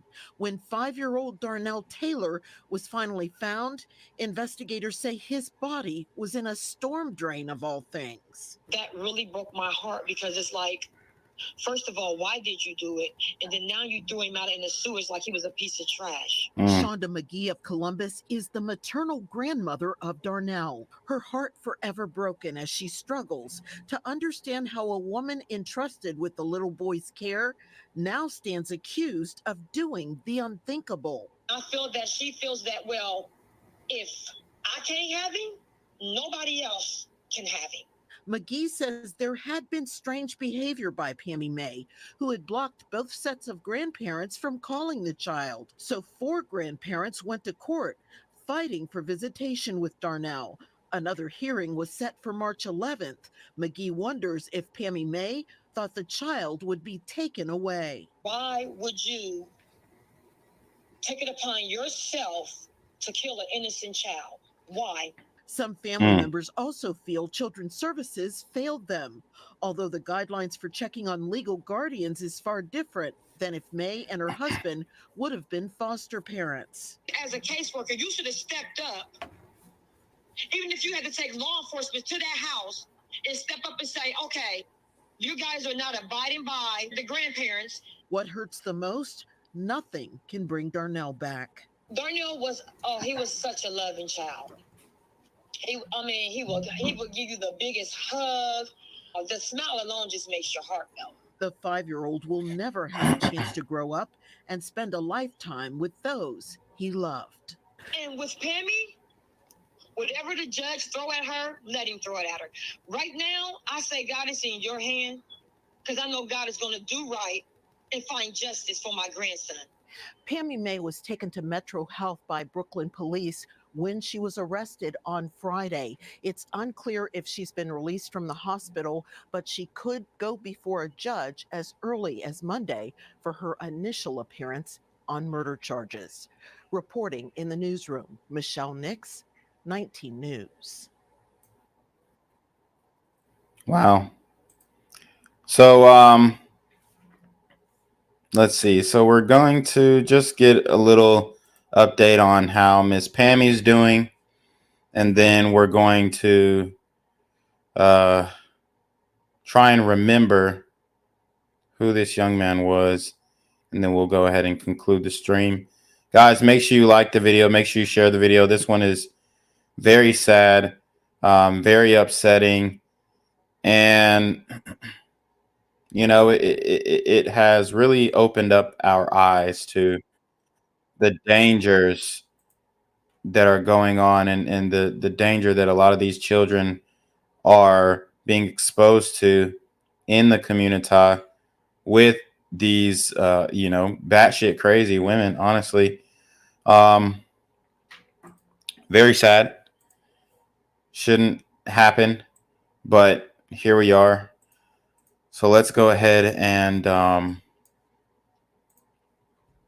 get into kind of what's going on with Pammy here. Tonight, the woman accused of killing her foster son last week has been booked into jail in northeastern Ohio. An Amber Alert was issued for 5-year-old Darnell Taylor from Columbus midweek last week. But on Friday morning, his body was found in a sewage drain in Columbus.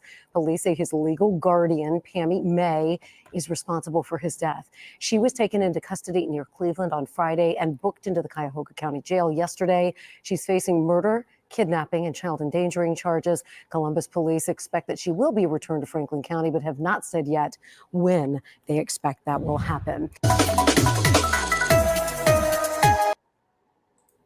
Ouch. So she's gotten taken into custody, and it's going to be a long road from here. The death of 5-year-old Darnell Taylor, the little boy's body found in a sewer drain in Columbus Friday after an Amber Alert. His legal guardian, Pammy Maye, arrested here in Northeast Ohio in Brooklyn. Just a few hours ago, she was booked into jail, charged with murder. Michelle Nix has been on top of this case since the beginning. She has the latest. The woman here arrested in a Cleveland suburb accused of killing 5-year-old Darnell Taylor and then putting his body in a storm drain was just booked in here at the Cuyahoga County Jail. She's officially facing charges of murder, kidnapping, and endangering children. 5-year-old Darnell Taylor had the smile of an angel, according to his grandmother, Shonda McGee of Columbus. He was just so loving and so caring. But his grandmother tells me that when the little boy was placed in the home of Pammy Maye and her husband last year, that's when the little boy's family started to have real concerns. You give them to someone that you thought was your friend that was going to help you out. Pammy Maye allegedly blocked the phone number of all the grandparents, so it Wow. limited access to their grandson. What's odd is that the family knew Maye from their high school days, and the paternal grandparents have been close friends with her for a number of years. For months, And this just goes to show you do not know who these people are. You really don't. Okay? A lot of these women are, they're hiding things, right? They're hiding the wickedness within them. called her, I called her, no response. Darnell's maternal grandmother says the little boy she nicknamed Mutters almost appeared scared or nervous when she would talk to him on a video call from Maye's home. I said, how are you doing? He goes to look up like he's looking at somebody opposite of the phone.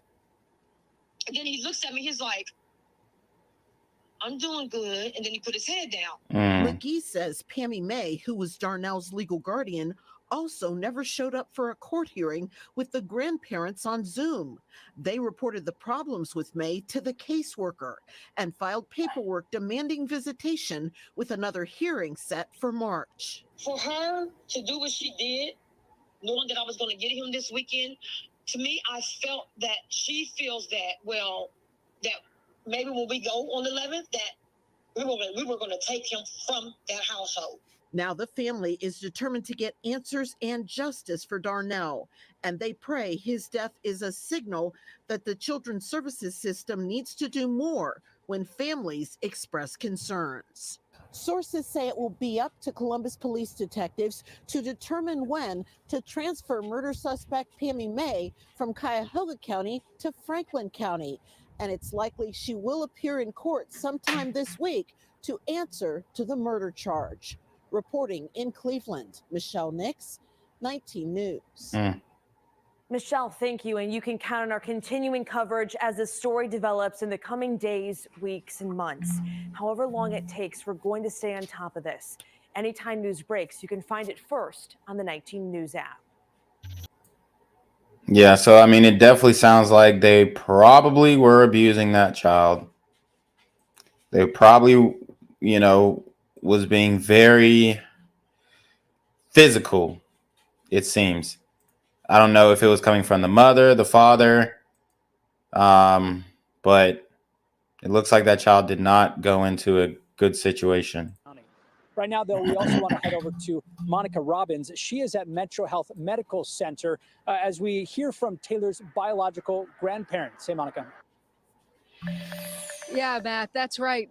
This is where Maze was brought from Brooklyn last night, but we don't know where she had been since her Jeep was found on Wednesday, and we don't know what her condition was going to be, considering she was just wearing a nightgown and had no shoes. So was it her condition relating to the elements? And we also know the 911 caller called in saying that she was distraught and crying. So we're not sure what her mental health capacity was. What we do know is that Franklin County What the fuck? We're not sure what her mental health capacity was. This is them already trying to give her the damn out. What do you mean? We found her distraught and crying, so we don't know what her mental... The bitch just killed a 5-year-old. Of course she's crying. Because she wants to get out of it. She's not sorry she did it. She's sorry that she is going to have to face the consequences. Bro, if this woman does not get prosecuted to the fullest extent of the law, I'm going to be pissed. Coming up here to take her back down to Franklin County to face murder charges. Meanwhile, the other thing that is very interesting with this, we had a chance to hear from Darnell's paternal grandparents, who basically said they are just simply racked with guilt and grief that they ever gave up care of Darnell to Pammy Maye. And many wonder why exactly they did. Here's what his grandfather had to say. Well, I mean, according to Grandpa, the child was too much to handle. That it sounded like the little nigga was pretty bad. You know what I'm saying? As far as behavior. Now, he is a child, so obviously things can be corrected in the very young age, but it seems like his behavior problems were never sufficiently addressed. And when he got over to the grandparents, that's why I be talking about them grand ninjas. This is a perfect example of a grand ninja. And if they would have kept him, they wouldn't have known what to do with him, because he's too young. He's too rambunctious. He's too, he probably got a bad attitude, bad little boy, maybe cussing up a storm. And you know what I'm saying?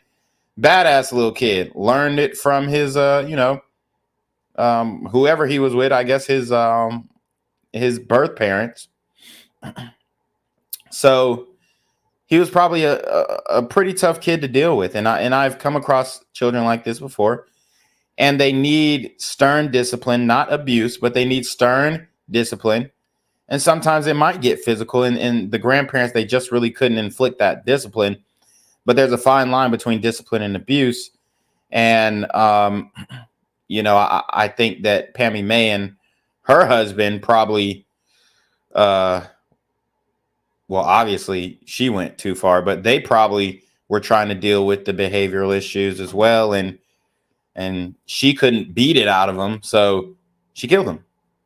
You know, that's pretty much what it sounds like to me. So them grand ninjas, they do grow up to be very rough and potentially could be super gremlins on demon time if their grandparents aren't young enough to really inflict that discipline into them. That's why I'd be talking about the grand ninjas. Darnell is like how you say, he explodes when he gets mad, and he'll tear things up, turn over tables, stuff like that. Darnell's kind of rough. We couldn't handle him. Wow.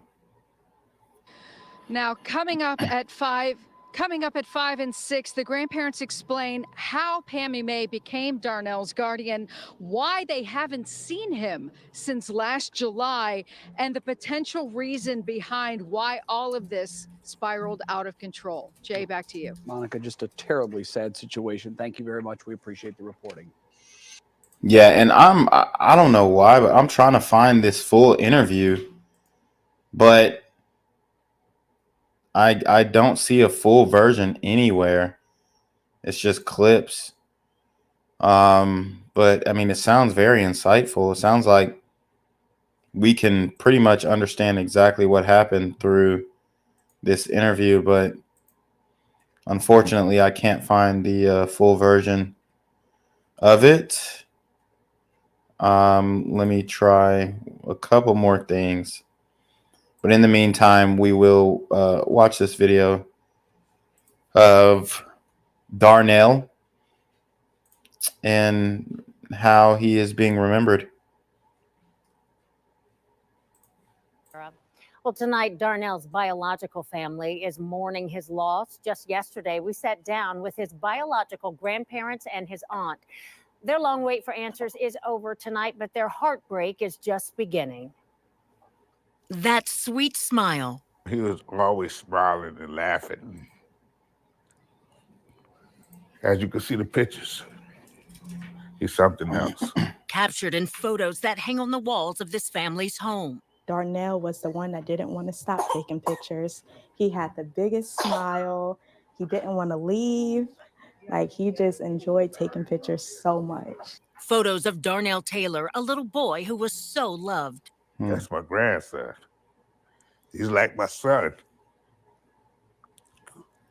We want nothing but the best for him. Plans for him as he got older, everything. These are the photos that Darnell's family will hold close. He's something else. He was going to be a heartbreaker when he got older. I know it was. And that they will share with the youngest in the family. This is Serenity King. She has never gotten to meet Darnell. We haven't seen him since July of 2023. He's never gotten to meet his baby cousin, and I know he would love to. Photos of that sweet, sweet smile and a little boy taken too soon. We love our son, grandson. I would have never imagined that it'll be my nephew. It'll be my family. Meanwhile, as you heard Tara say, police found Pammy Maye, Darnell's legal guardian, this morning in Brooklyn, Ohio, the same city her car was found in on Wednesday. Now, she is suspected of abducting him. Police say they will work with the prosecutor's office to charge her with murder. We're going to continue to stay on top of this investigation, and we'll update you on air and online as we learn more. So there you have it, guys. I couldn't find the full interview, but I think we got pretty much all the important parts right. So that is going to conclude the stream for today. I do have another video for you guys premiering at 7:30, so that's in 5 minutes. So I want to go ahead and wrap this thing up and get up out of here so you guys can watch that premiere uninterrupted. But make sure you leave a comment. Make sure you leave a like. Share the video as well. We need to expose these super sister gremlins on Demon Time who are deleting their children. It's absolutely despicable, disgusting, and we need a lot of awareness on this case so that she doesn't take so she's not able to take the mental health bullshit excuse making avenue in her plea, right? So guys, please make sure that you guys share this video, comment for the algo, like for the algo. We have to get this story out there because she is going to, I guarantee she could possibly get off with the mental illness out. But she was on bipolar meds. She was depressed. Bruh, we are not having it. So over here, I want you guys to blow this video up so that she is not able to get out of this and she faces the consequences and she does some real hard, long time in prison for killing this young man. So anyways, you already know what it is. It's your boy, the Black Gen Z Mindset, aka BGZM News 17, aka Jenquavius Jackson. And we are going to send it off to Jenquavius Jackson to take us away. I appreciate everybody for joining the stream. Make sure you stay safe.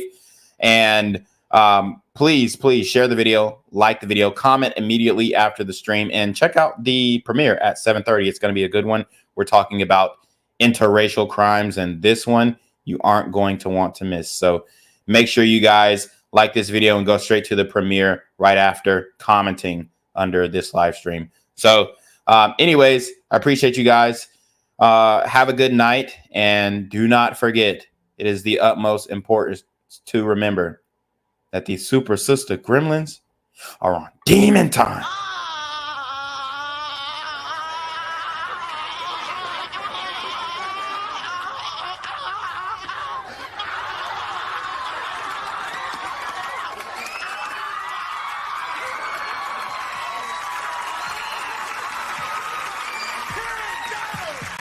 What's good, Shadow Realm? It's your boy Jenquavius Jackson, and y'all already know I'm demonetized and shadow banned in this bitch. So if you want to contribute, go to the Cash App, the PayPal, the GoFundMe, or join the Patreon. Also, don't forget to visit the merch store for all your favorite BGZM News 17 gear, including our exclusive Trump is a Blood t-shirt. Go fast before they sell out. They are already flying off the shelves, no cap. And remember, these super gremlins are on Demon Time. I'm here on the corner of MLK and Frederick Douglass, where a shooting just took place. And as you can see, it's a pretty rough area. So I'm basically risking my life reporting on this madness. So make sure you do me a favor and hit the subscribe button. Like the video, hell, share the video. And make sure you go ahead and leave a comment down in the comment section to continue the discussion on how we can find solutions to all this son violence in the streets. I'm Jenquavius Jackson, here live, reporting from Atlanta, Georgia, BGZM News 17. Gang violence and other kind of violence.